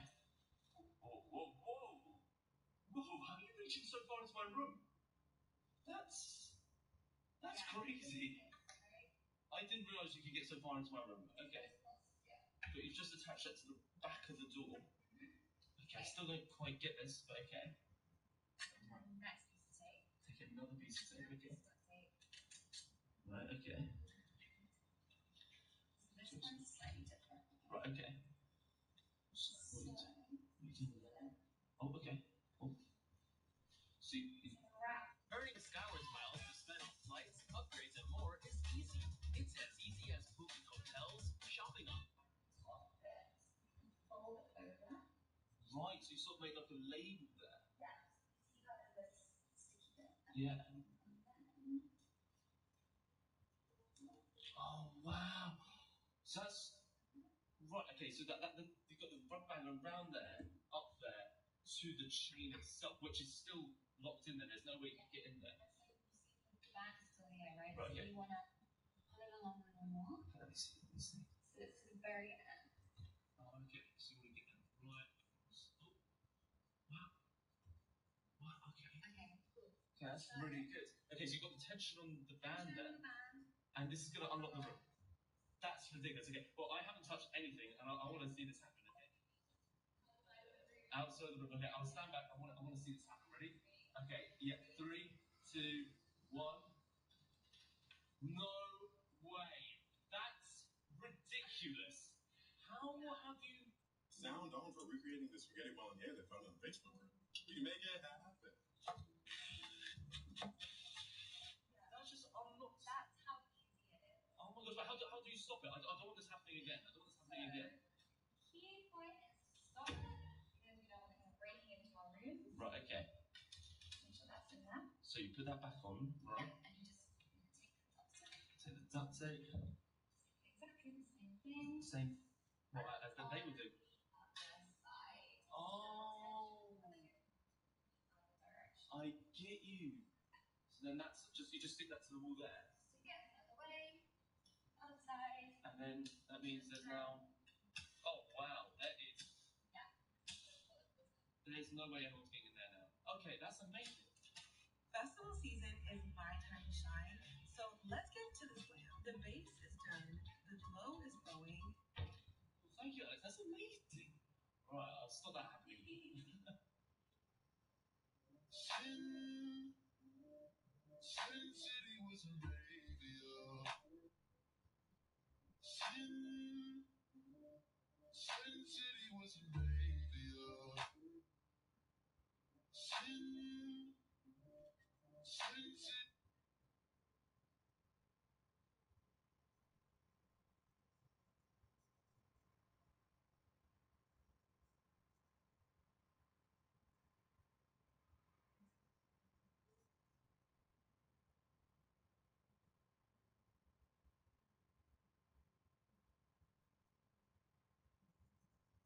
Was Arabia. Sin City was.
Yeah, but you don't get nothing until the first, dude.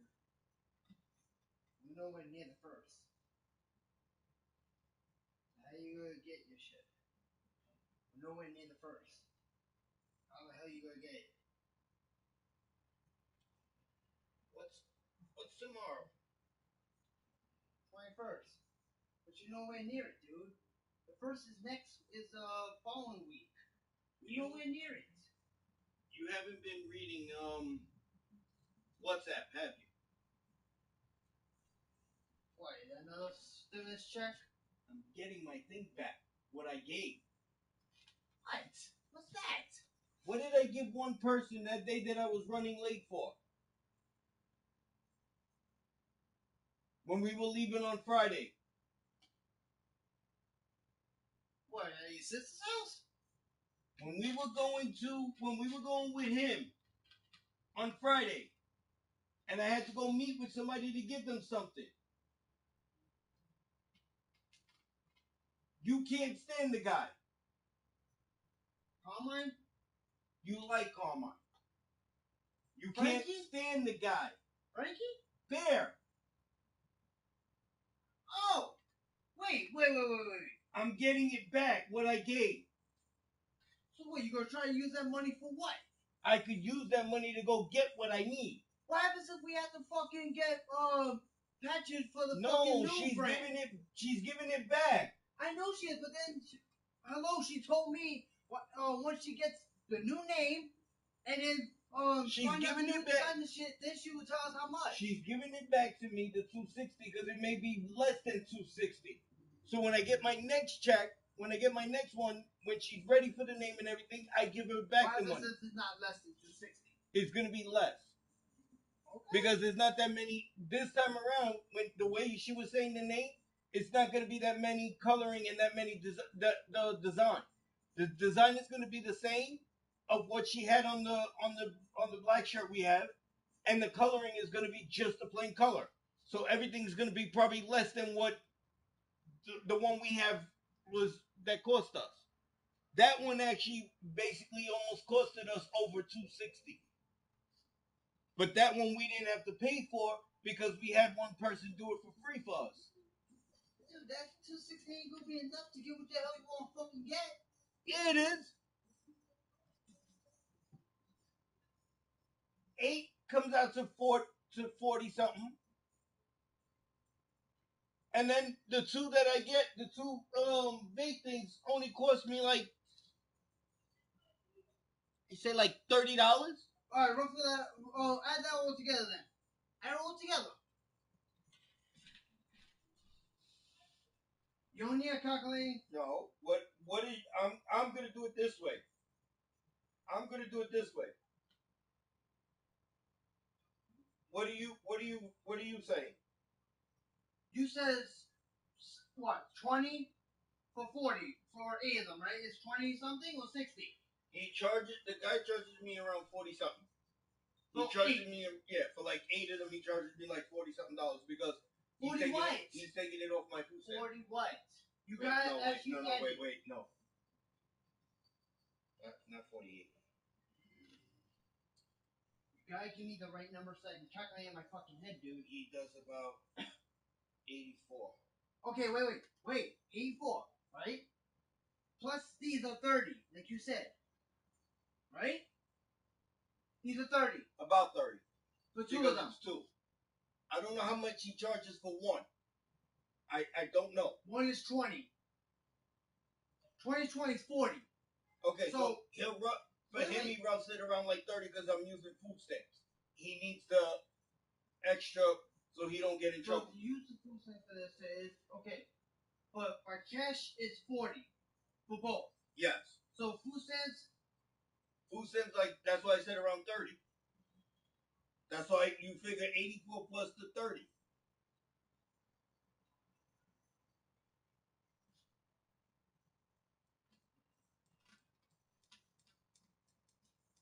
what does he charge for both our cash? Then he has to charge you. He has to get like a $4 fee from it. $4 or $3 fee. Right, so then I'll do. Wait. Let me do it. Dude, let me do it so I can give you the right one. If it's $3 fee, then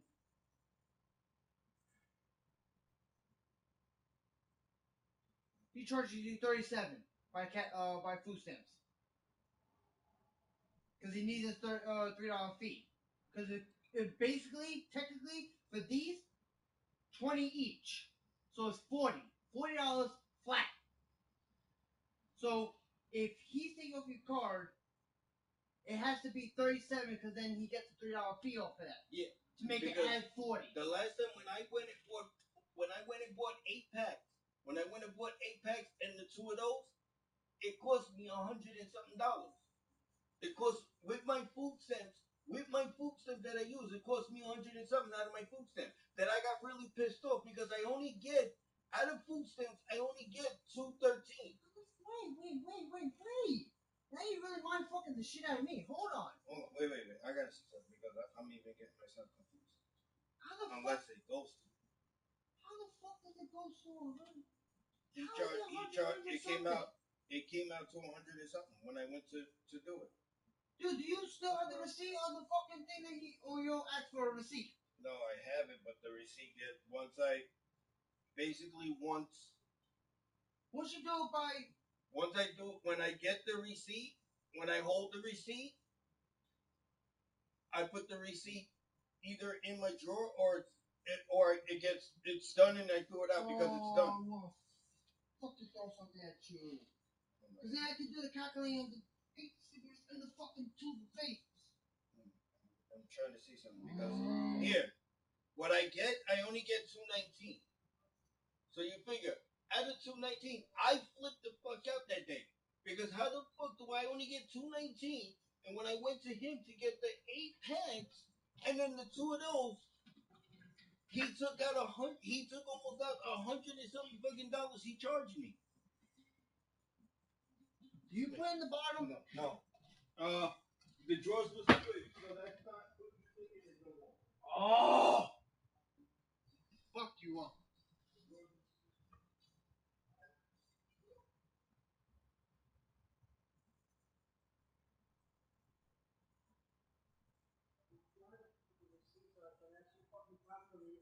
Tell you how much is for the 8 pack and the fucking thing.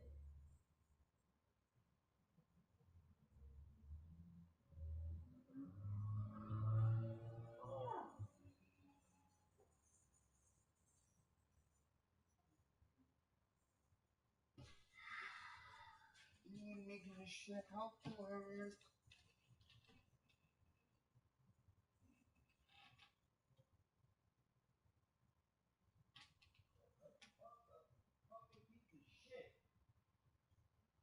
I'm telling you. I told them that I'm gonna fucking super kick your fucking ass. Shut the fuck up. Nobody fucking bothering your fucking dumb ass. Fucking tired of his fucking ass. Ain't nobody fucking bothering his ass.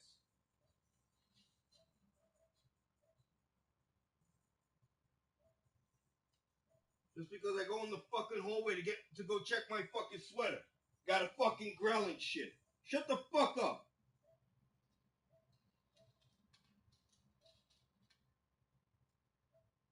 You see all my receipts that I basically got is from Sal. I keep Sal's receipts. I don't keep his.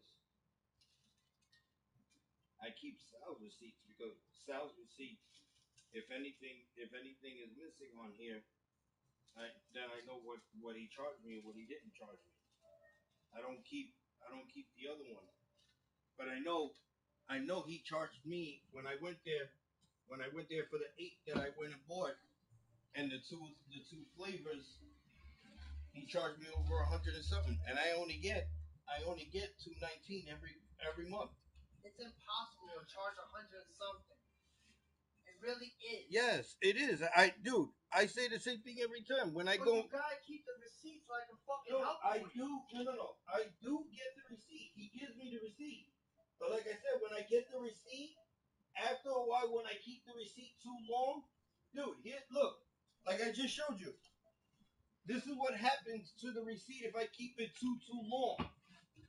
Look, this is why I try not to keep the receipt, because you see what it starts doing? All right, wait. It starts to fade. This is from Sal's. All it is from Sal's. Are you serious? But look what happens to the numbers. It starts to fade. So I don't keep the numbers. When I had the one he did, it started to fade. I was gonna clean my dresser out because I switched. This one here is supposed to be the third one, and this one's supposed to be up here. But because this one up down here, the top one here wasn't fitting on the third one down here, but now this one feels better down here than it did up here. I switched. Now the drawers open better without not giving me a problem to open. This was giving me a problem. Every time I closed it, it would fall. Now it opens and shuts. So now my top drawer became my third drawer. This is the one that has boom, boom, boom. It's in this one now. Because everything's, I just pulled it out and switched. So, if anything, this is the one with all the receipts and everything. This one would have the receipts.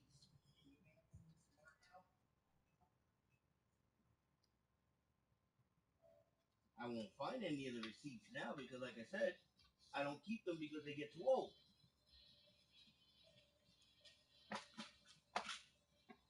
I got Chase, which is old.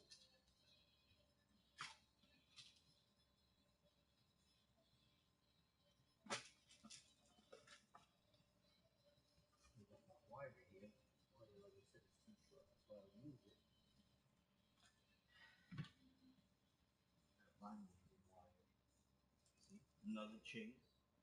But that's all I have is Chase because now, like I said, with his things, I don't keep it. This is why I said when I go this week when I do get it, when I do get the one that I'm waiting for, when I do get that one, I keep the receipt for a certain period until the ink starts to fade.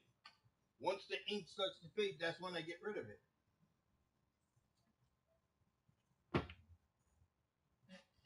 But he charges me over $100 and something for it.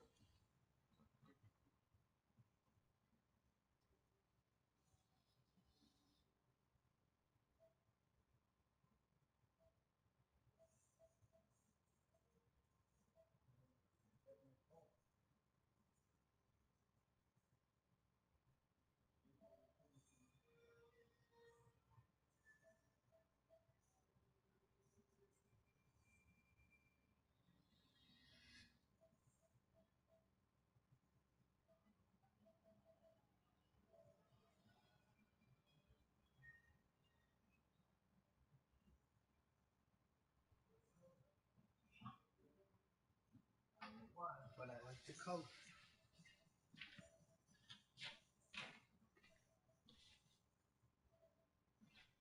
I feel like in one way I'm getting ripped off because, but it's for his benefit because I'm using my food stamps to buy the cigarettes and the vape.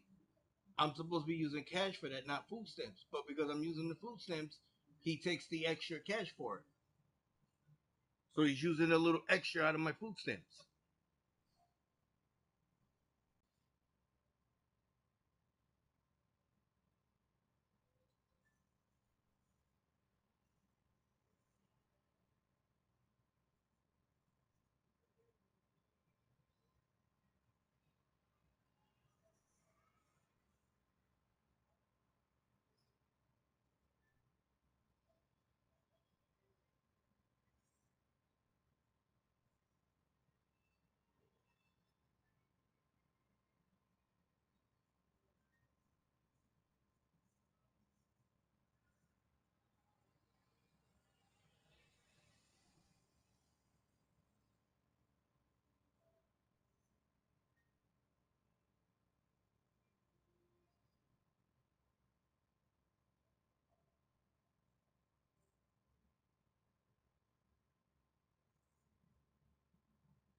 You're not in the bathroom, are you?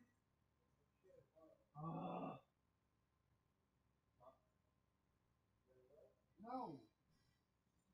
You need the toilet paper.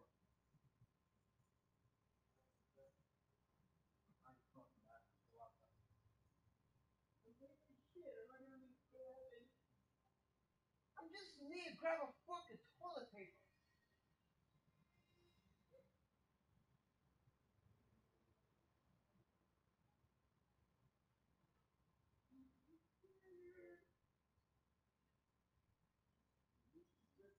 What if you grab a bounty?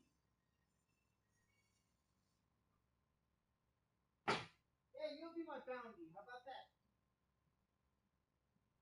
You need a tissue bowl when you got the bounty. You are my bounty. Go for it.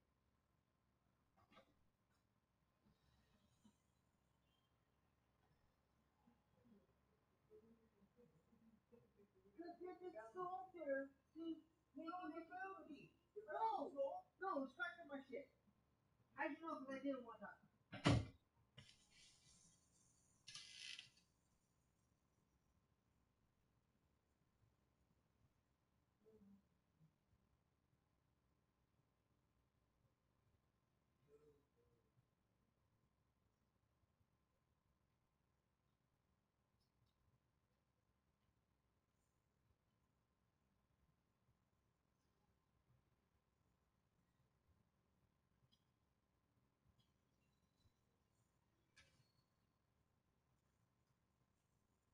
I gotta try to get all my shit back, okay?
You believe this shit?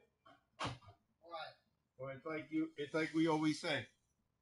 Them two are looking to reunite at WrestleMania 41. I don't believe it until I fucking see it because these two are ready to fucking kill each other and take each other's heads off. That's the truth. Is one of them fucking Rollins? Yes. Look.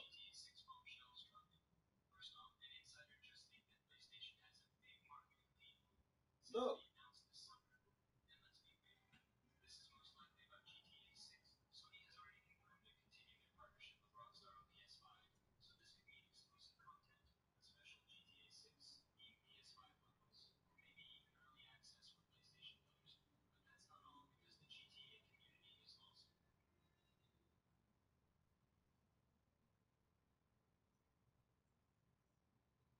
That's Rollins and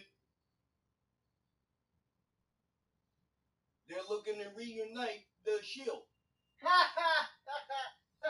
It says it here, Roman Reigns and Seth Rollins to reform the Shield with WWE veterans at WrestleMania 41.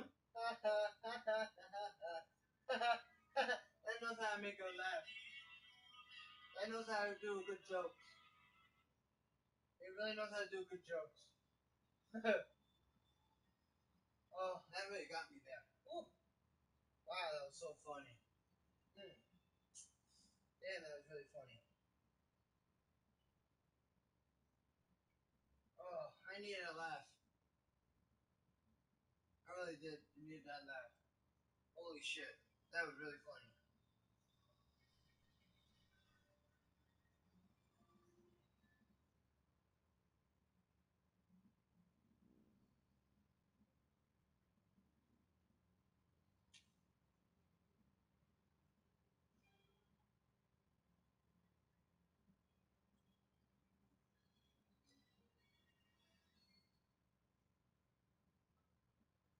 They're saying the reason why they made form is because they're saying here,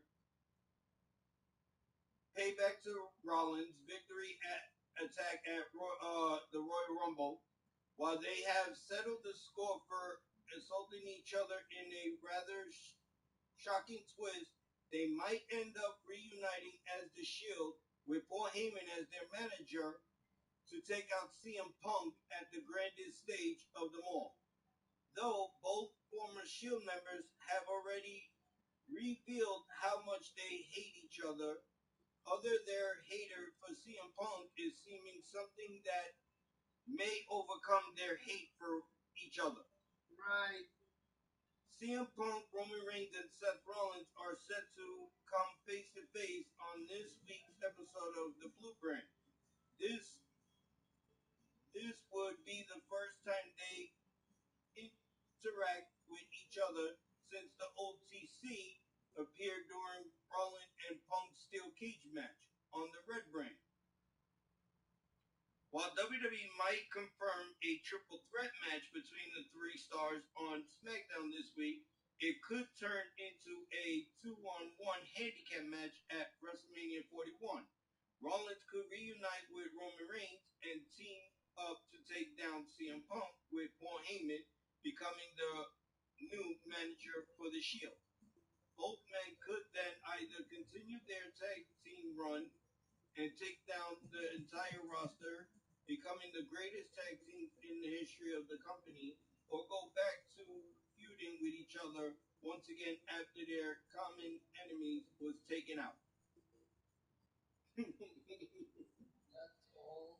I don't believe any of this shit until it actually happens. If it does happen at WrestleMania, then I could agree. During Roman Reigns returning to WWE Raw a couple of weeks ago, Paul Heyman was seen checking on CM Punk before the OTC unleashed an attack on the later. Paul Heyman then appeared on SmackDown last week to announce Reigns returning, which has risen some questions for fans. While Heyman is still Reigns' special counsel, he hinted at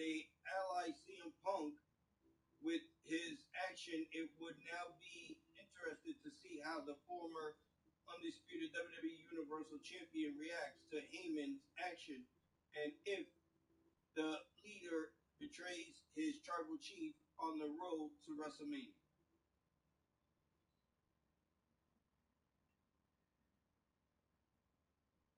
Do they really want the Hall of Famer to get killed? Ryback named current WWE champion as potential opponent if it's good, if he comes back, sends warning to CM Punk. I guess that's his hint. He wants CM Punk. And I don't think he's going to come back. No, I don't think he's going to come back either because he said it himself. Dude, this is a man who said it himself that he never wants to come back to the WWE. But you know what? Honest truth, if he does not decide to come back, I would say he's more stupid. As he tells everybody when he slaps his head, stupid, stupid, stupid. You'll be more stupid not to come back, not to sign with WWE. Because now look at it this way, Ryback. Your enemy, the one that you hate the most, the one that you really want to beat the holy fucking shit out of, he's no longer there. He no longer owns or runs the company. The one who runs the company and owns the company now really is Triple H. So you do got a potential of coming back. But the whole purpose of you coming back, I would understand your point of view why you don't really want to come back, because if you come back, you don't want to be treated like a fucking piece of shit. You don't want to be known as Mr. Yay, because he came back, and then after a while, sooner or later down the line, now they're going to treat you like holy fuck, holy shit. They make you look good, they make you beat this, they make you beat that, they make you do this, they make you do that, and then after a while, they make you look like the fucking shittiest wrestler of all time in WWE. Because that's what they're doing with majority of these superstars. Xavier, Kofi, Tozawa, Otis. There's a list. It goes on. You got a whole list of guys that they're making look like fucking, like they're not even worth shit now. And they still got the fans behind them.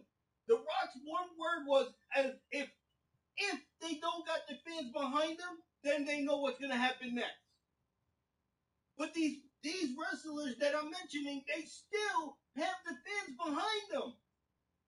Okay, they can't hardly wrestle that well. That's understandable. They really suck when it comes to wrestling. Especially Maxine Dupree. She can't wrestle to save her fucking life. It's Dupree. Yeah. She can't even wrestle to save her fucking life. Even if they told her your brother's fucking dying in his bed, she can't wrestle to save her life. Or his life. She sucks as a wrestler. She's better off staying as a manager. Because she sucks as a wrestler. She's been proving it day in and day out. She sucks. Half of these females, they're doing this shit. Lyra. I'm not even going to say it, but Tippy time. The biggest, I'm sorry to say this, but the biggest bitch of them all, Charlotte Flair. Can we go on? Yes. Nia. Holy fuck, big bitch. No offense, it's not an insult or nothing. She is a big bitch. But Nia, big bitch. She can't hardly wrestle herself. The only thing she's using is her weight. She's using her weight to help her wrestle. Come on, wait for the other name that you should know. Come on. Wait for the other one. Let's go with Naomi. Naomi's not really a wrestler. Jade. That's not even a wrestler, but she's using her body. She's using her upper toneless body and her build. Bianca. Sasha. She's not even a wrestler. Bailey. Who else? Come on. Dakota Kai. Io. Asuka. Can I keep? There's more. Becky Lynch. Lita. Trish. There's a whole list. Annie Hartwell, the one you met. Christy Hemme, even though she retired, but she's technically not retired because she's still going. But still, Christy Hemme, all of them. Mickey James, every single female, they really don't got that ability to wrestle, but they at least, when they go in the ring, they try to show that they do. How can you all remember that one that fought Charlotte? Woo! How can I remember her name?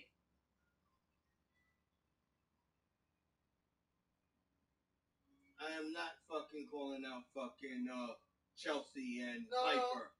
No, the one that fought. Woo! How can you not mention that person's name? You forgot her name already? Man, you really are bad with females. Maybe if you fuck her, you probably remember her name.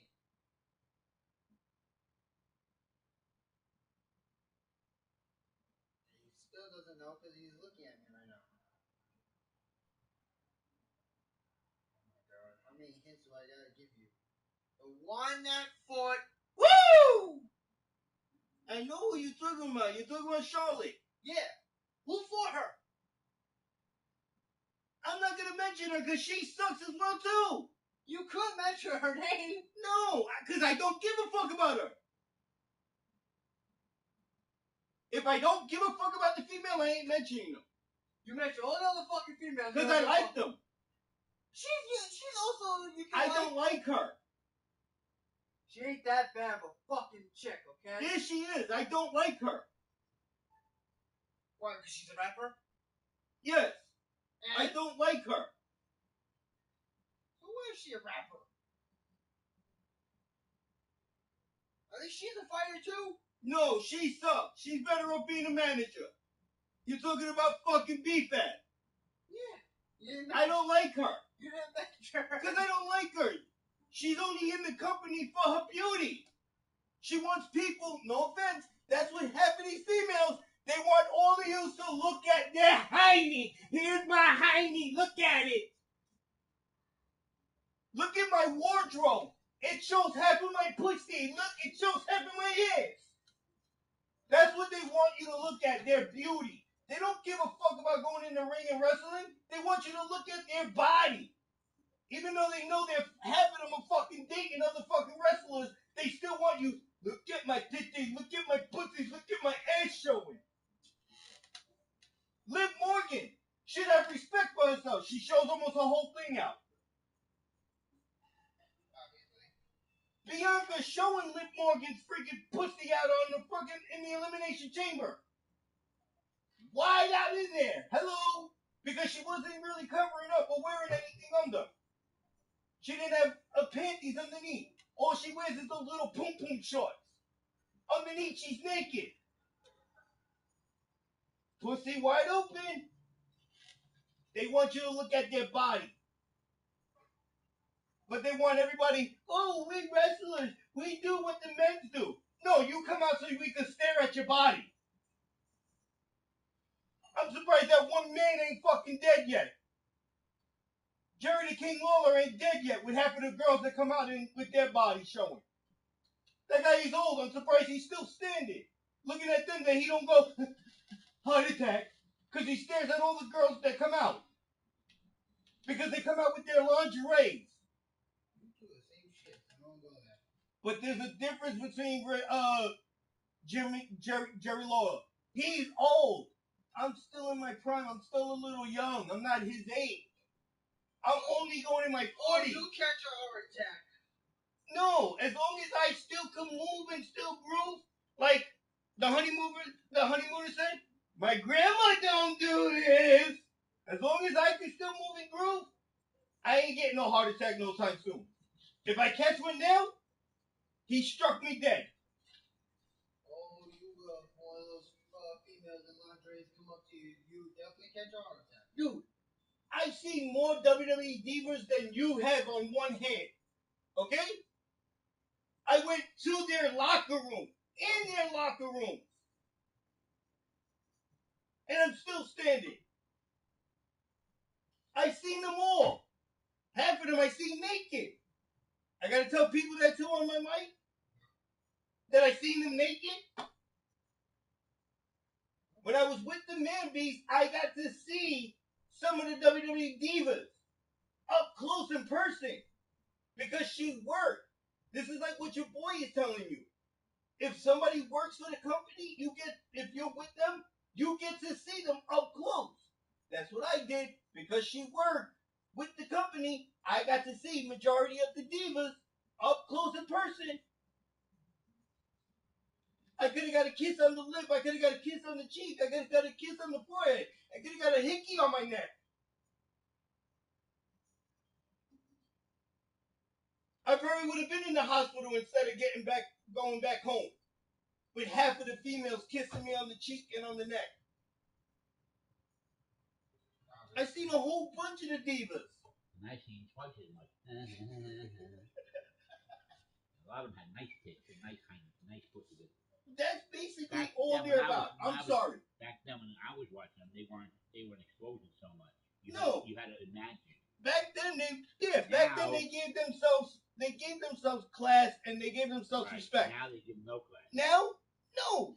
Like I just said, they heard me. Liv Morgan in the Elimination Chamber. Bianca had her freaking poom shorts spread open, and right there in close view, there's Liv Morgan's pussy right there. Open! Yeah, they don't care. Because she ain't wearing nothing under that poom shorts. They don't care anymore. That's the whole point. That's how they're making business. There you go. They come out. Look at this. Look at that. Ooh. If that was done in my generation, she would have been eliminated. Yeah. Kicked out of the wrestling. They would have got them out. And here's the other part. Look who you got running the company now. He loves to see women's halfway naked, even though he got one of his own. But that one don't show anything really. Yes, we all know it's Triple H. He's dating Stephanie. She don't show anything no more. She got class. She covers her boobs. Even though back then, she was the one who told Cena that he could slap her ass. She dared him to slap her ass, and he did it. You want to put your money where your mouth is, Cena? I dare you. Oh, I could do it? And then him like a fucking child. Oh, I could do it? Boom. And he does it. Excuse me? You were dating at the time. You're dating fucking, no offense, at the time. You were dating fucking Tess. What if that man came charging down and fucking rocked my head off my shoulders? Because I slapped your ass. I'm not supposed to do that. I was only cracking a joke because I'm the guy on the mic who likes to do rapping and cracking jokes. And when I came out and said, can I slap your ass? You told me, you dare me. Put my money where my mouth is. So I did it like a kid. Boom. And he did it. But it's like, this is what the divas want. They want attention. They do it for attention. Like we both said. They had an interview with Dipshit, with Dirty Fuck. And they said it. His wife, not his girlfriend, his wife. He is married. His wife allows him to do what he's doing with fucking Liv Morgan. Are you fucking insane? Are you fucking stupid? That wouldn't be me, really. I'm gonna allow you to go to work, go to WWE, and start fucking flirting with all these fucking bitches? She at least, because he made the mistake, she let that slide. Because they said he slipped. He wasn't supposed to, that night, when he screwed over Ripley, when he kissed Liv, he wasn't supposed to do that. That was not on the script. That wasn't scripted. He went off script and did it. That was his own that he wanted to do that. That was not written on the script. That was not part of the freaking what was supposed to happen. He was supposed to screw over Ripley, go over to her and say, "You're gonna win." After she won, he picked her up and kissed her lip to lip. He wasn't supposed to do that. But she allowed it. She let it go. Okay, baby, don't worry. You can go. Is that why they're doing the nose fucking kissing? Yeah, that's why they got to do that now. And she's cool with that. That's still considered kissing. Go to the fucking South Pole. What do they call that kissing?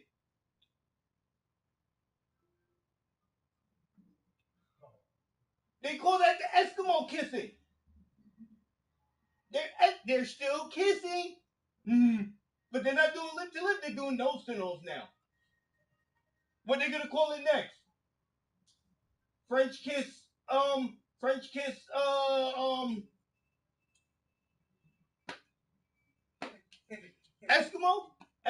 French kiss with nose to nose. I'll be surprised that you don't see something come out of the fucking nostril and like you do with All right, that make me sick. What's the one you just watched? The Avatar. Where they don't gotta kiss, they use their little fucking things in the back, and that's how they kiss and make out. That's what they're gonna do next? No, you're wrong on that one. The hair is only to fuck. But I'm saying that's what they're gonna do next? No, they do lip. Hello, Jake Sully and fucking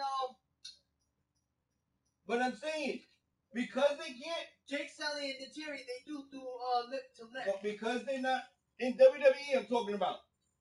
That, yes, they did lip to lip.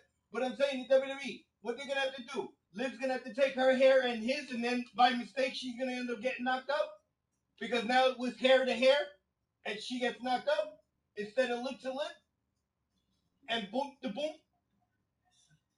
Come on now. These females, they don't deserve to, they really, I don't try to disgrace females.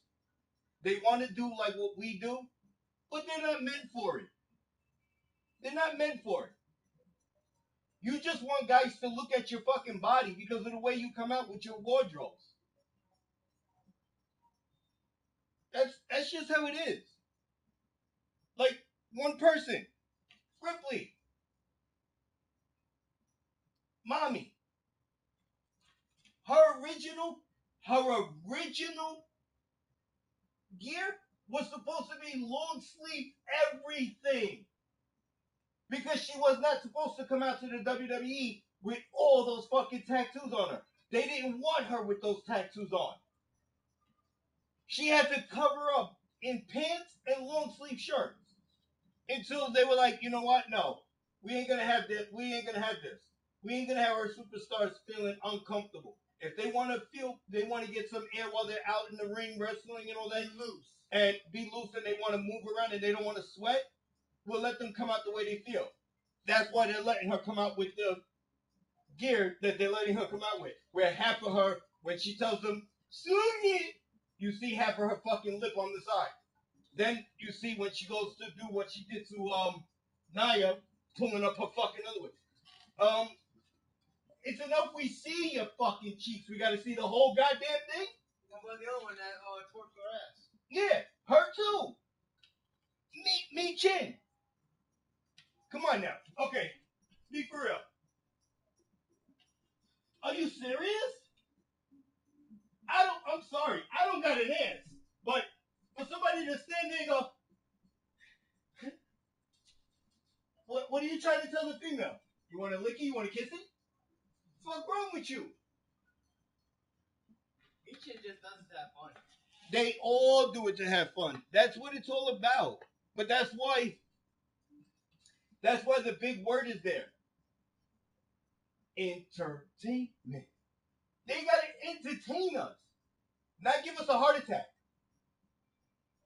But you got one man, like I said, Jerry the King Lawler.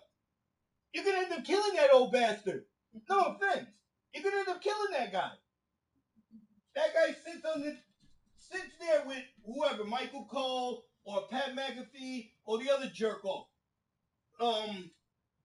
Who's the other dumbass? Corey Graves. One night, King's sitting there. They come with their normal lingerie, but this time their cheeks are out. And he's staring. Oh my God, what happened to Jerry? Jerry, are you okay? Jerry ain't getting up. Why? He just got a heart attack. Because look at the generation of the females. Look how they're dressing now. Don't get me wrong. I could have caught a heart attack, like I said. I definitely wanted to catch a heart attack. Let me jump in. I would have wanted to do like what Jay did.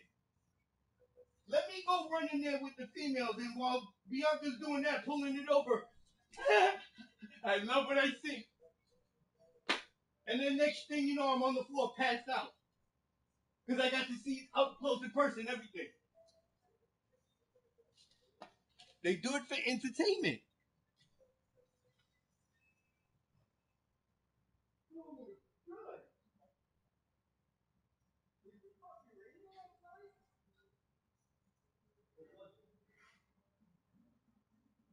It's only drizzling.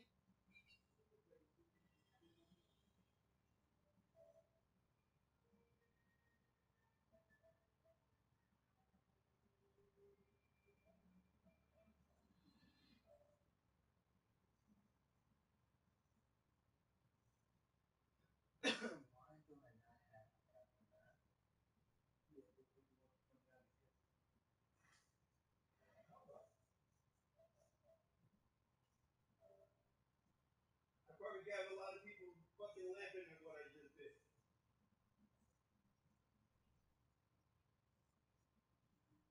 I don't even got a fucking ass to be able to fucking do what I just did. I feel weird that I just did that.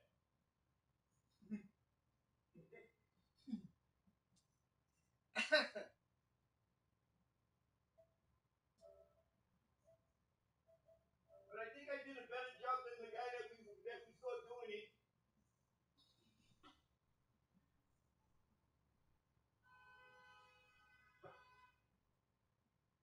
I think I did a little better than he did. What the fuck up? What you beeping the horn for?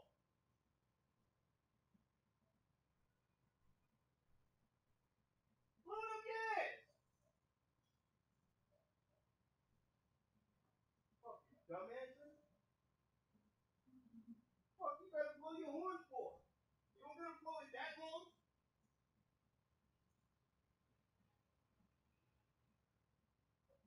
Fuck, man. Never knew it takes fucking morons to blow their horn that much.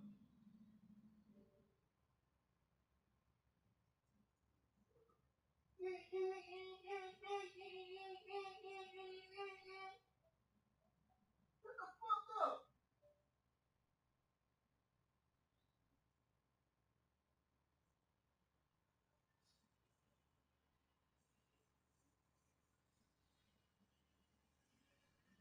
Fucking impatient fucking drivers. That's what you got.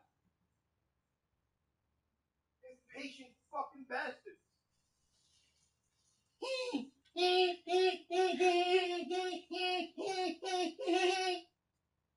The fuck?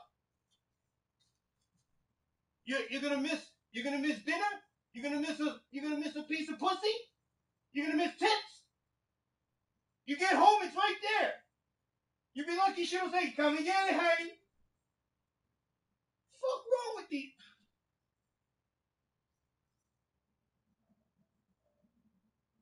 I swear, these people that drive, man. Then they wonder why Eric don't got a car to drive. I gotta deal with these. I'm gonna end up having to dealing with these fucking morons. Fucking honking for no fucking reason because they're impatient. They act like they're gonna miss a fucking meal or something.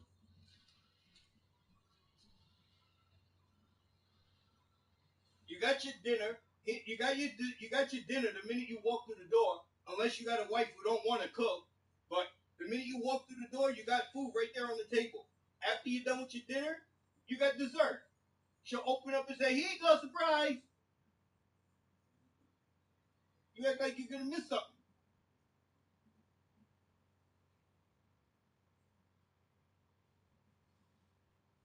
swear, I can't with these people. I can't with these guys. Fucking, they're degenerates. They got fucking problems.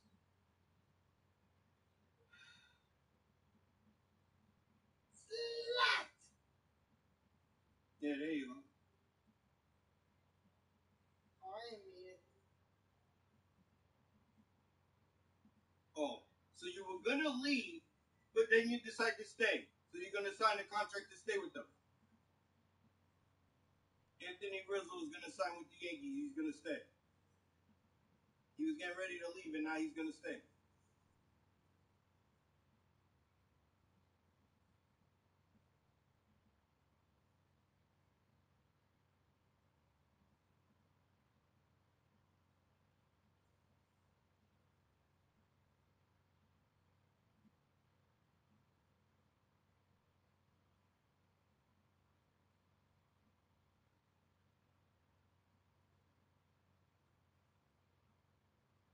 Yeah, see, told you. This is the reason why I watch it, because it's right there. Tom Willen and Michael Rosenbaum, whatever his last name is, Smallville sequel show gets first 2025 updates. They're gonna keep giving us updates to let us know when they're gonna decide to do the next sequel.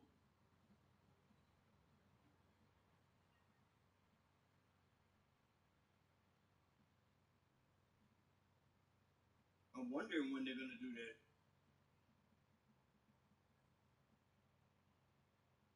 See, it says the original Smallville creators give a new update on the DC TV sequels series that is developed by Tom Willen and Michael. While it was been over a decade since the Smallville TV show ended, the story for this popular vision of the Man of Steel may not be complete done, as Willen and whatever his fucking name is has been working on an animated contributes series. However, things have been very slow in the develop phase for the potential Smallville sequel. So they're supposed to be doing another one. That's why I'm watching this, because the sequel, the second one, I guess it's the second one. The second one or the third one is supposed to come on. Because right now with the one that with the way this one finished, I myself I didn't like the way it fucking ended. Throughout this whole fucking thing, he didn't do one thing until towards the end of the fucking series. Then he comes out with it. He goes and saves Lois in an airplane. He finally has it. He rips his shirt and there it is. But throughout this whole fucking thing, he don't got it on.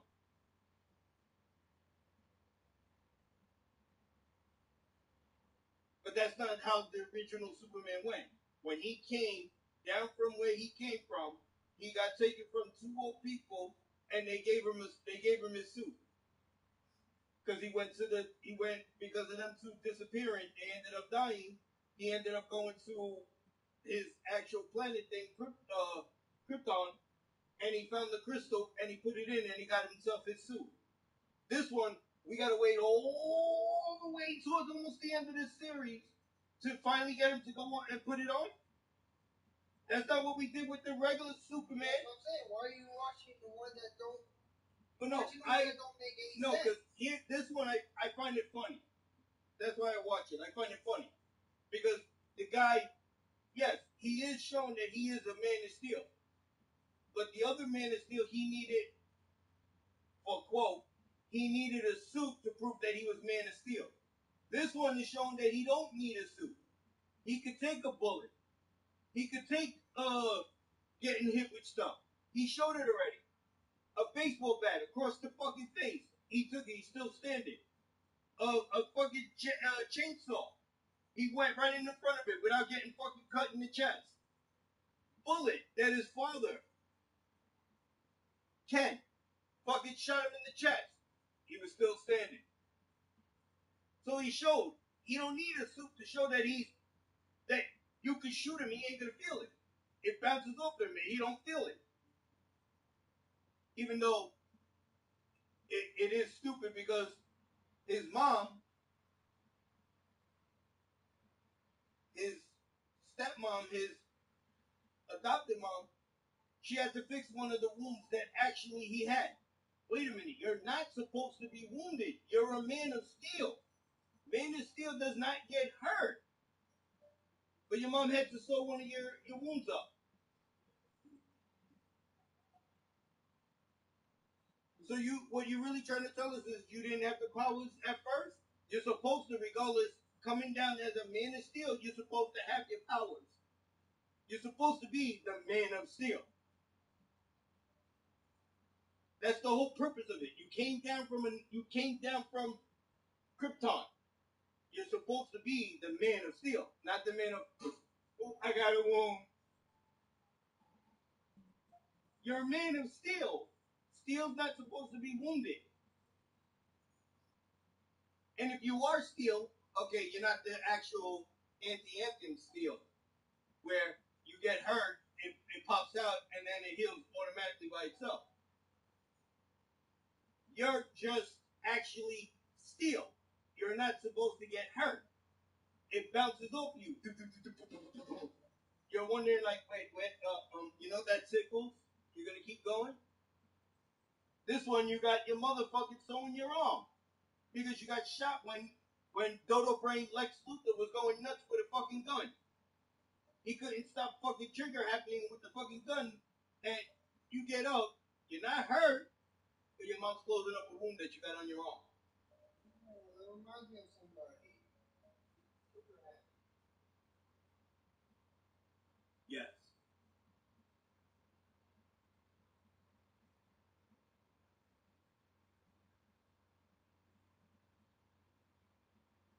And that means you should be bold.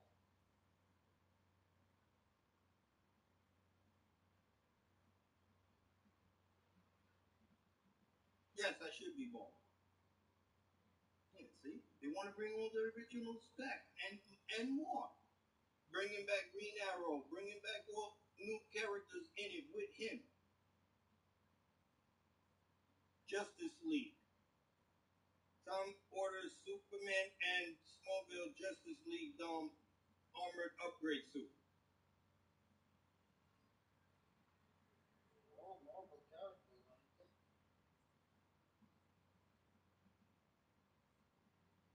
Yeah, but that's basically what I'm saying.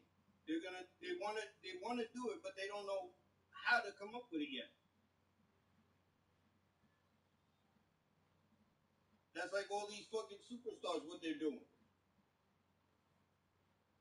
We gotta wait for all of these fucking events to come up because they really don't know how to go about it on how they want to play it out. How are we gonna play it out? How are we gonna play this out? How are we gonna play that out? They don't know how they're gonna play things out.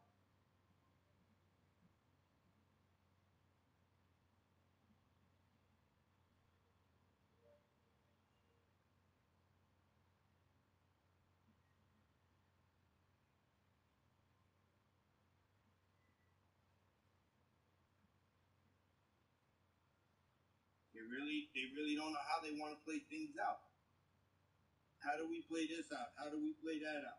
How are we gonna make this look good? How are we gonna make that look good? How are we gonna do this? Who's gonna show up for this? Who's gonna show up for that? Who's not gonna show up? Who is? And it's like, this is what happens when you become a director. You got to know exactly how you're going to want to play the movie out. Is there going to be an actual sex scene that we see them ending up and whatnot and all of this shit or whatnot? How's this scene going to play out? How's this scene going to play out? That's how they do shit. Is it going to be okay for a sex scene? Is it not Yeah. okay? That's like what Dude, that's like what's her name said.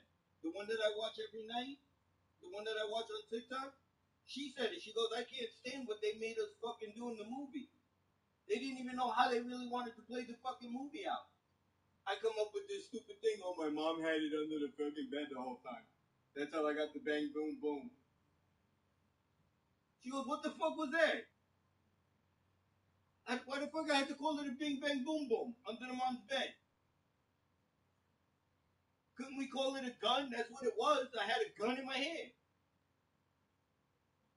She said it. She goes, the movie was stupid. I had to scream out to the guys. The guy roasted in my thing. But didn't you tell them that thing wasn't working? Yeah, but he still roast. How did they tell you when you played the movie that thing is not working, but all of a sudden the guy goes in there and he's roasted? That's because they fucked up. The directors of the movie making it, they fucked up certain parts.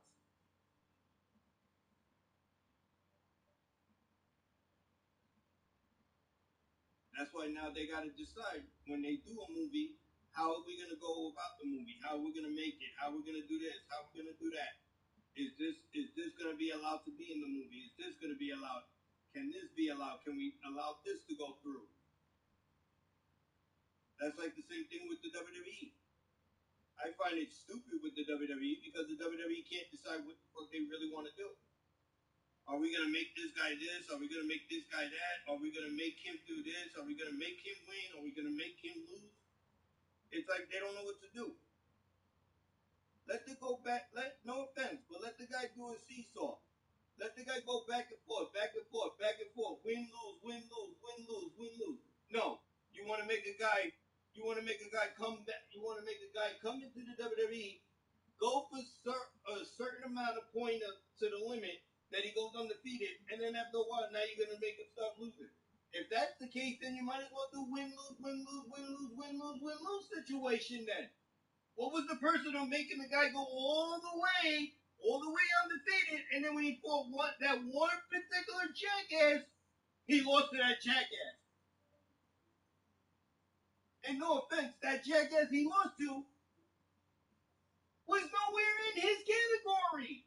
This guy, big, built, strong. And this guy is a fucking little pencil neck. You make him end the street. Ryback was going undefeated. You make him face John Cena, he loses to John Cena. Are you serious? No offense, but look at Ryback and look at John Cena. He lost to John Cena? Are you serious? John Cena was nowhere in his fucking, in the league that they had. John Cena's not a powerhouse. Ryback was. Cena wasn't. Cena was like the lightweight. He wasn't heavyweight material and all that. But you had him come and beat Ryback. Same thing with Undertaker. Okay, yes, everybody likes Brock Lesnar. That thing could give me a fucking sore throat. I could lose my fucking vocal cords for that shit. The way fucking Paul Heyman does it. Brock Lesnar. Dude, I could lose my fucking tonsils for that shit. But you let him face The Undertaker and you make him give The Undertaker his losing streak. Are you serious? If you didn't let Shawn Michaels beat Undertaker, you make Brock Lesnar? You let Brock Lesnar beat The Undertaker? You must be fucking smoking pot. You fucked up the whole script there when you got Brock Lesnar to beat fucking Undertaker's streak.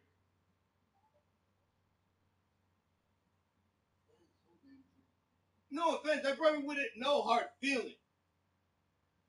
Let Shawn Michaels the Triple H do it. No, I'm not saying I'm not a big fan of him, but maybe in his prime, you could have got him to beat The Undertaker.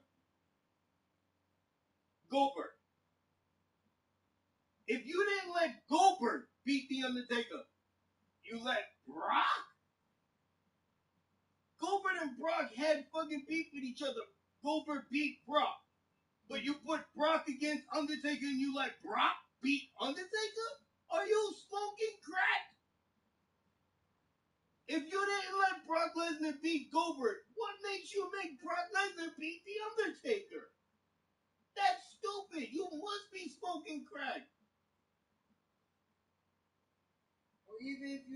scripted. Brock was supposed to beat Goldberg. You know damn well he can't beat Goldberg even if it's scripted or not. He cannot beat Bill Goldberg. Goldberg is too much for him. Dude, they showed it right there. The first time that them two fought, and like Goldberg said, Goldberg's famous word, all it takes is one jackhammer, one spear, one jackhammer, and you're finished. And he did that to Brock. He hit him one spear, one jackhammer, and the match was over. And then when you make them two fight again, you make Brock Lesnar beat Goldberg? Are you stupid? You must be smoking crack. So what was the purpose of making him beat him the first time?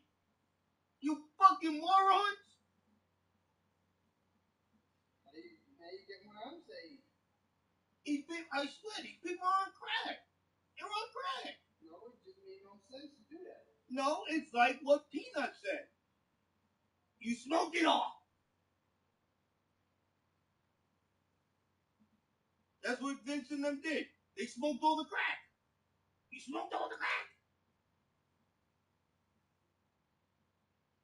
Because that's exactly what they did.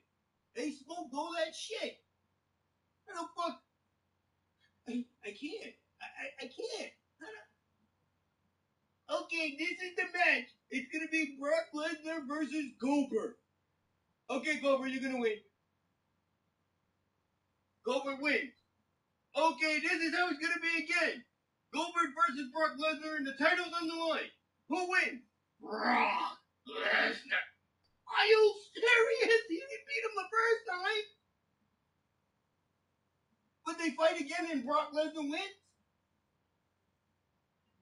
If Brock Lesnar couldn't beat Goldberg the first time, what makes you change the whole thing around and make him beat him the second time when they fought?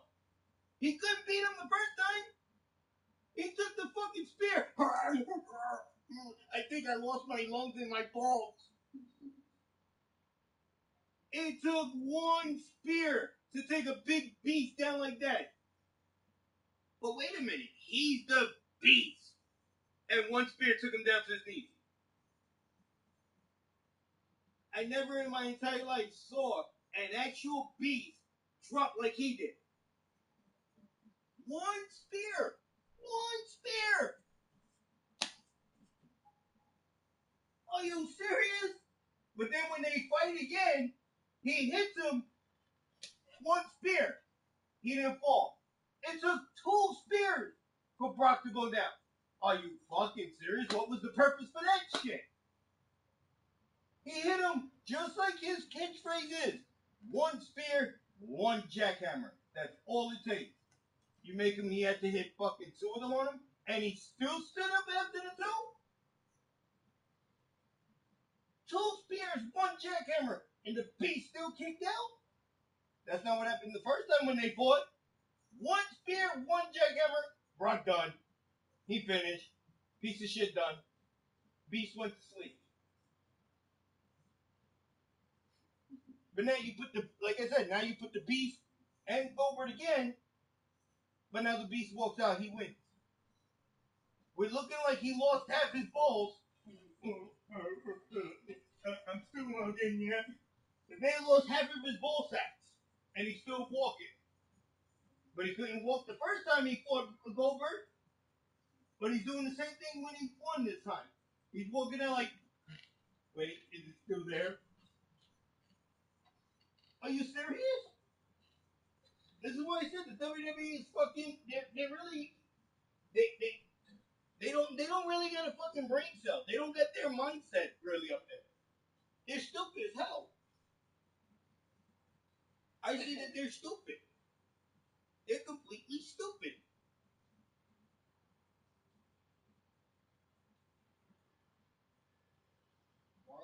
And what's making me now, I don't give a fuck if this guy hears me. The one thing that I'm getting really, really, really pissed off with the WWE with is that dumb fucking douchebag bitch fucking Chelsea Green with the fucking United States champion. That bitch sucks. That bitch cannot fucking wrestle in her entire fucking career. And you got her walking around with the fucking United States champion. Where she ain't win that fair and square. She can't win a match fair and square. Because now she's got a big blip and a skinny fucking ninja.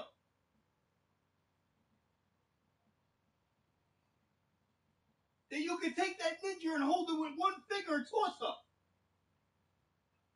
No offense, I really think I can lift her up with one finger and toss her. Come here. Come here, Ivy Fire, or whatever the fuck your name is. Come here. Here. Now go catch me a fish, bitch. I'll take her and throw her like she's my fishing rod. Alba Fire. Yeah. That's Alba Fire, that's her name. Yeah, that's who that is. Alba Fire. I'll take her with my one finger. One finger and say, here, you're my fishing rod. Go find me a bitch.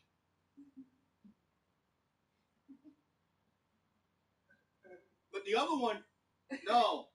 You're gonna go eat that turnbuckle because you ain't coming after me. I'll make you run around I'll make you lose weight running around the fucking, the whole ring. You want to chase me? I'll make you run around the fucking ring.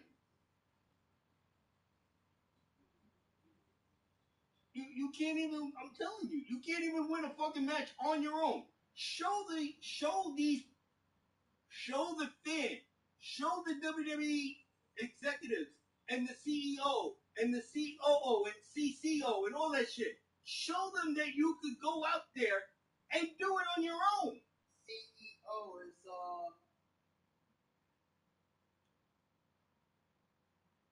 Mercedes Moné. The CEO is Mercedes Moné. Yeah, but she took the CEO now. That's why Triple H took off the CEO. Because Triple H at first was known as the CEO. But because because she left WWE and they gave it to Mercedes Moné, they gave her the CEO. That's why Triple H went with CCO.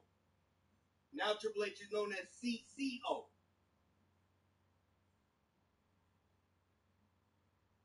Mercedes Moné is, yeah, she's known as the CEO. But still, you come on now. You gotta you want us to believe, like Bo Dallas would say when he first started in the company.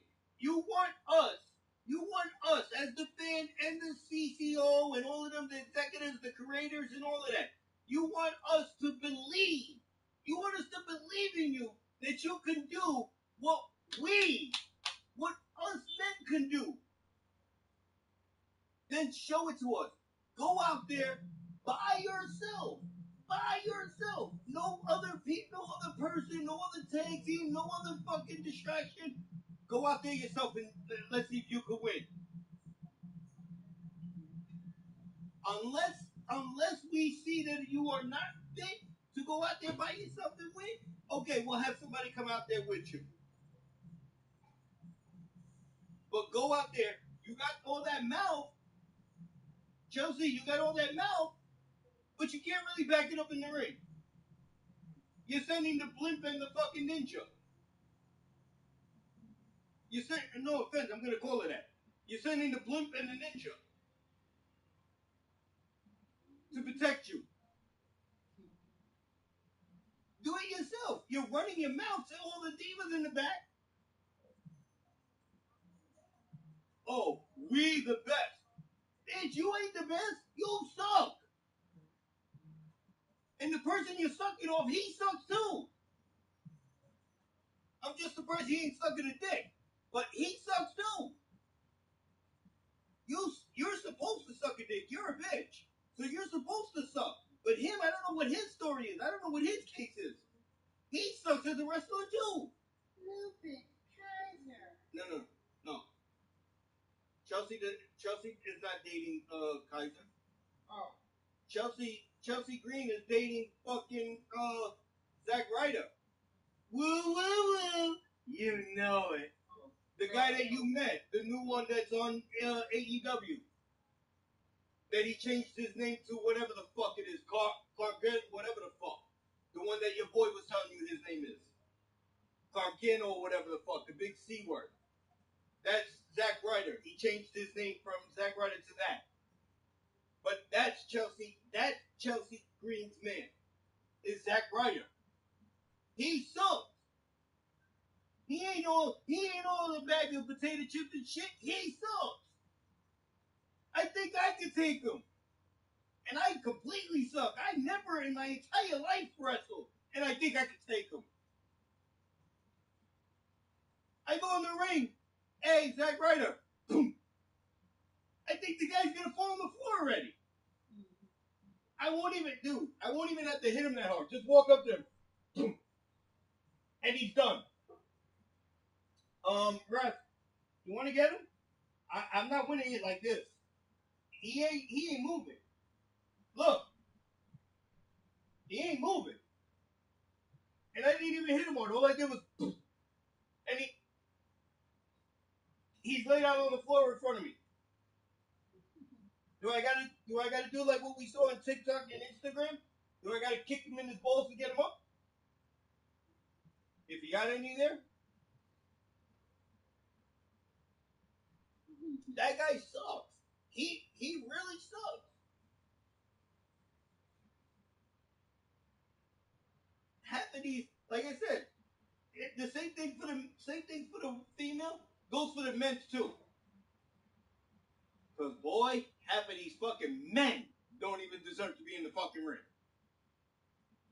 Because they suck. One of them is Logan Paul.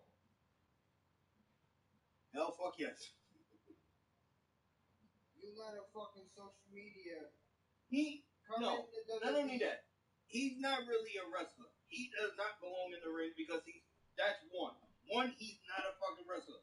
Logan Paul is more like a social media guy and all that other fucking thing. Okay, big deal. Big deal. He is a wrestler, but he's only a boxing wrestler. Yeah, he's a boxer. He's not a wrestler. He's a boxer, just like his brother is. Mike Tyson. I think it was Mike Tyson I think it was Mike Tyson. Mike Tyson. You saw him once in the WWE when he knocked the shit out of fucking Big Show. Mike Tyson's not a fucking wrestler. He's a boxer. An actual boxer. Yeah, Mike Tyson. You let him come to the WWE and he just knocked the shit out of fucking Big Show. But you still don't see him in the WWE, do you? As an actual WWE superstar. Dude, but wait, let me finish with it. Mike Tyson, you let him show up once to face Big Show. Right? But then, after he fought Big Show one time in the WWE, Roberto, do me a favor.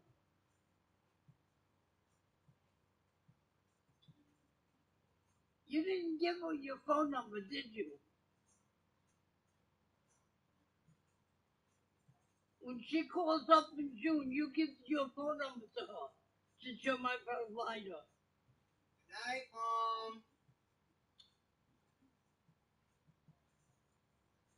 Why are you saying goodnight? I'm only just... Because you're repeating yourself what I said. I mentioned that earlier. And you're repeating yourself. I didn't hear you earlier. I'm really going to have to go to the store and get a microphone or a big ass speaker and scream. I'm deaf in one ear. My left ear, I can't hear out of it.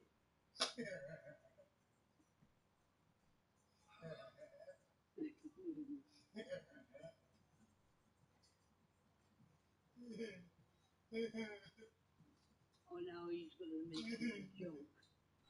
I can tell that you are deaf.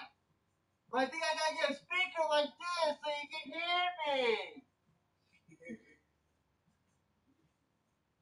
Testing 1, 2. Testing 1, 2, 3. Can you hear me?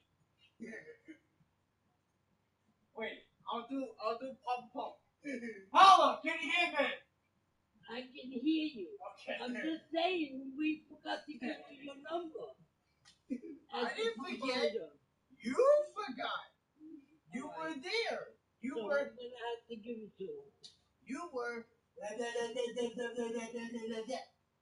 Alright, so I'm gonna have to give it to him.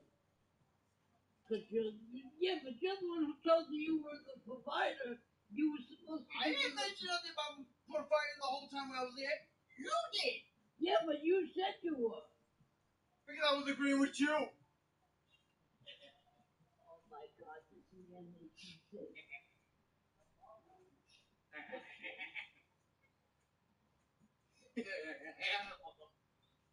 Ow, my chest. Ow, my chest. Ow. Ow, my chest. Oh, oh, oh. And I'm still laughing. What the fuck is going on?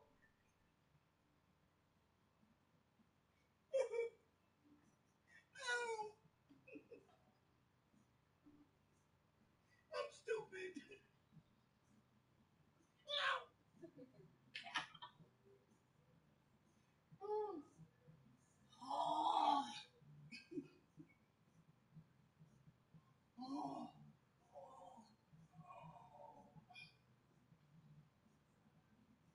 Oh. Oh. Breathe. Not laugh, breathe.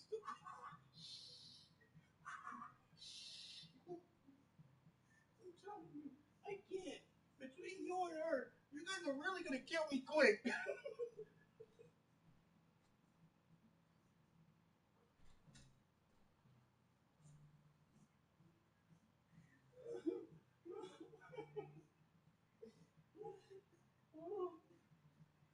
Oh. Oh God. Oh. Oh shit.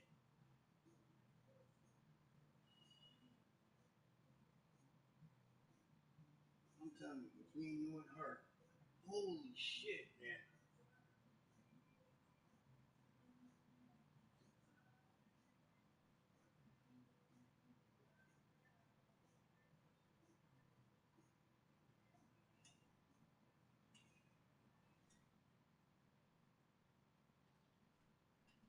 Roberto, you forgot we. What the fuck is we? We forgot to. Oh, it was you. You were doing the talking the whole goddamn time. Not we. Not we.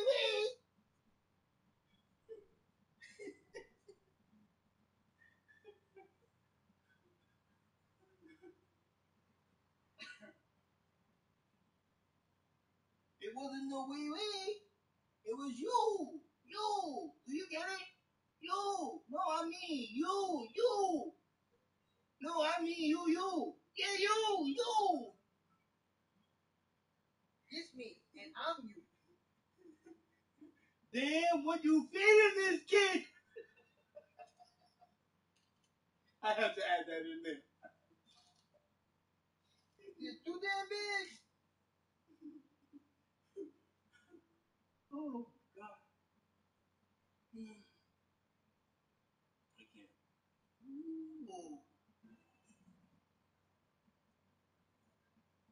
I'm telling you and her. Forget about it, man.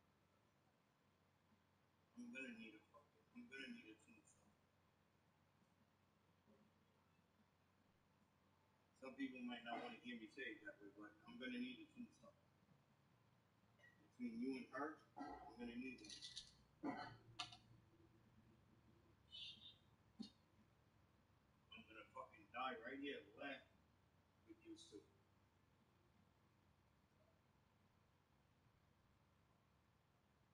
It's something else. Good. Sweet is good with something else. Oh, she's just pushing it as a squirrel. And it's in a plant called Cuckoo World. I want to do that with the rest of my life before I grow. I want to do the thing like Dunham, like Jeff Dunham. I probably want to start doing that. See how long that goes. But it's gonna take a while for me to do it because I'm not too good with my voice. My box is too fucked up. You better not make me as your dummy. Hmm? You better not make me as your dummy. I ain't gonna sell no fucking. No, I could make you my dummy, but No. no. What I want to do like what he does.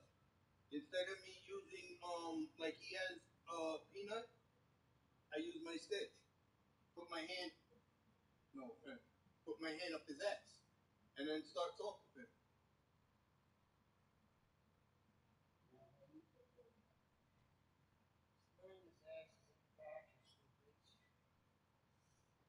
No, because it's like what Peanut said, and what Ahmed said. Where's your other hand? It's up my ass? Especially in the back, idiots. Yeah, no, that Peanut was trying to be funny. He tried to say it was up the ass. But Jeff Dunham doesn't put it up their asses. He puts it through the back of their in the back.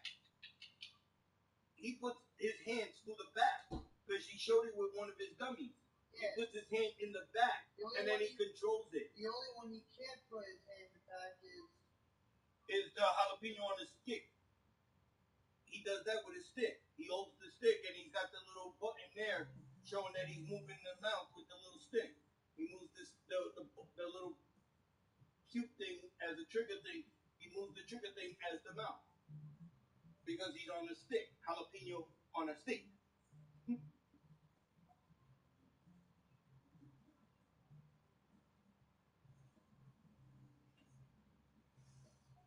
Same thing with Ahmed. Ahmed, he does it through the back. But Ahmed thinks that his hand is up his ass. No, you don't got his hand up your ass, you moron. How do you think he's controlling you? He's got his hand in your back. It's like he stuck his hand in your back and now he's controlling you. But that's something I want to do. But I would have to get my voice to work well. Because you can't, when you do that type of shit, you cannot move. Your lip cannot move as you're talking for them. Yeah, you can talk for yourself. Oh, I'm about to do, and you got to try to not move your lip as you're talking for them. That is really not too easy. I see, like I said, I go on TikTok and I see one of the girls that I follow. She's using one of her dummies and she does it pretty well without moving her lips. And she talks to him without moving her lips. And she sings without moving her lips. She's doing like the other one that I'm still following. What's her name? Darcy. They're too good with that. But that takes a lot of skills to try to go up on stage in front of millions and trillions and thousands of people and try to talk for a dummy without moving your lip. This way they know that it's not you talking for that dummy. You cannot move your lip. Yeah. You gotta do it like this. You gotta go without moving your lips. Your lips cannot move.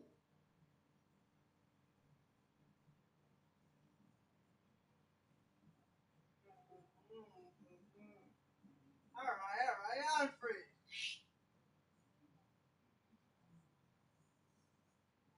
Yeah, you gotta do it like that. But see, when you say you told me to freeze, you can't move your lip as you say it. You gotta do it without moving your lip. Yeah, no, look, like this. When you freeze, freeze. You gotta try to get the words out without moving your lips. You cannot move your lips. So that's really hard. So you got to try to not move your lips as you're saying it. And that's hard. See, I'm talking like this without moving my lips. But they cannot see the lips moving up and down, because then if they see the lips moving up and down, they're going to know I'm talking through my lips for the dummy. That's where it's hard. You got to try to do it without moving your lips. That part's not really that easy. That's skills.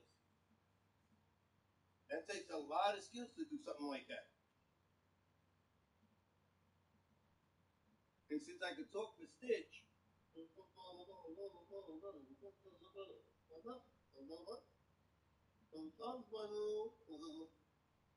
could do it without moving my lips, so I could talk for Stitch.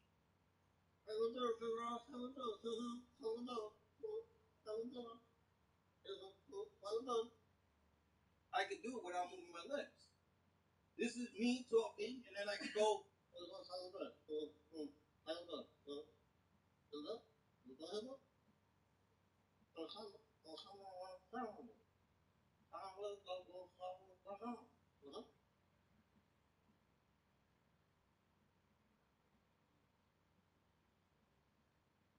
That's why, and that's where I got most of the females to like me for that, because I do Stitch. I could talk for Stitch.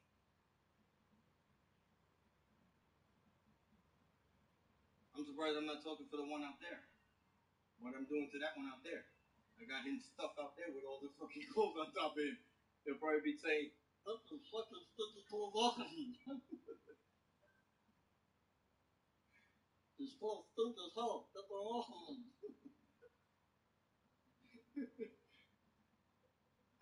I can have people laughing if I do that shit. Or because I'm somewhat a comedian. Or you can actually record that, and then when you move his mouth, the recording will play as Stitch is really talking.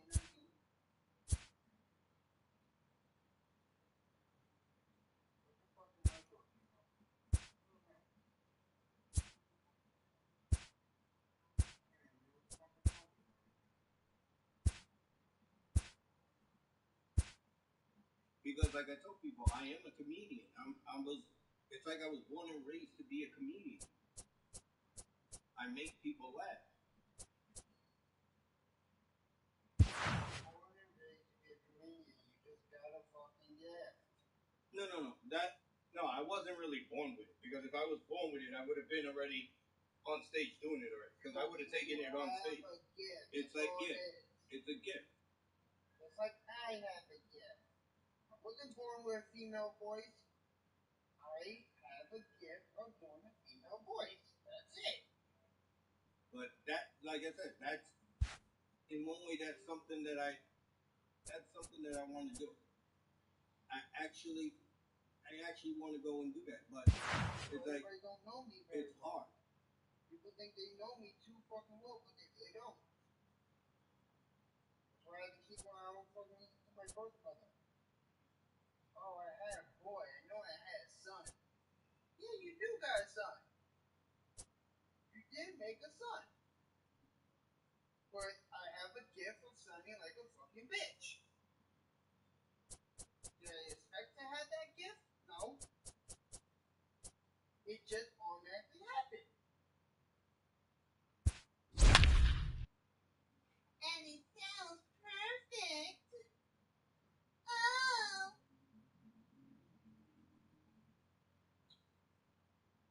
Can't help it.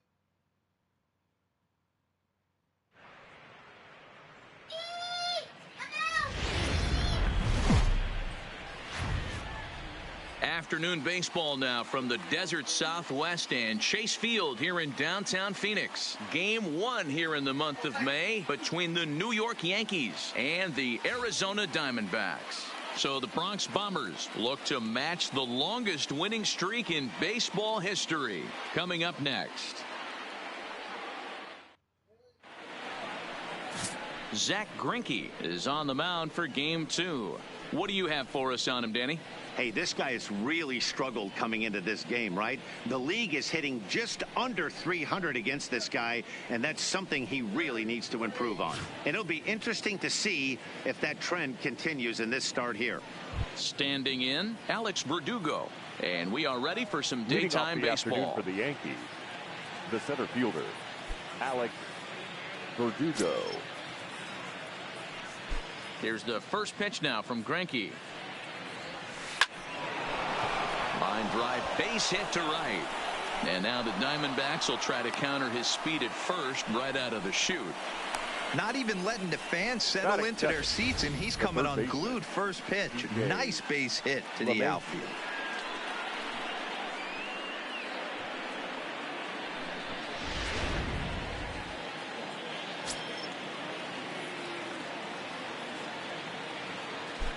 Here's the second baseman, DJ LeMahieu.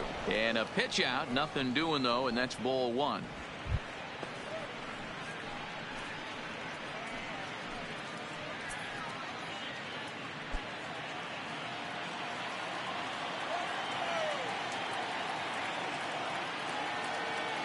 The 1-0 home. Well hit the other way, and it's into the gap. Verdugo rounds third and is digging for the plate. The relay, but he'll get in there with an RBI double. These fans haven't even had a chance to grab a soda and a hot dog before the offensive fireworks are flying. First we had a leadoff single, then a two-base hit to drive in a run. If this pattern continues, a triple should be on tap next.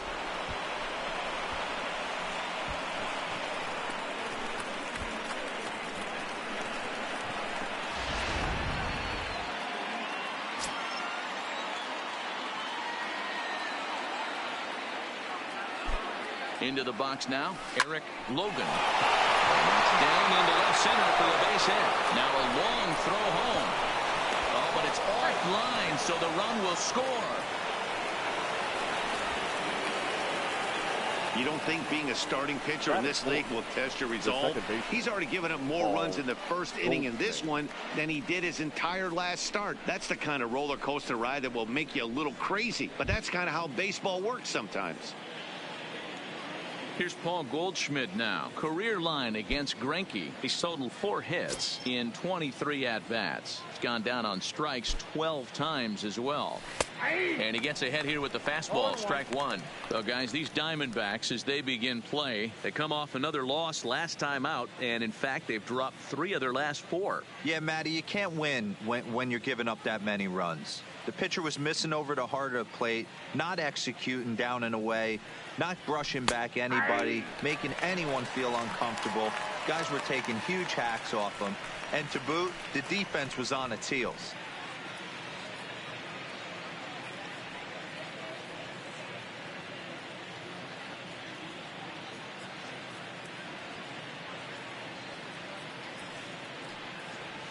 Now a changeup locks him up as he looks at strike 3 called. 1 away.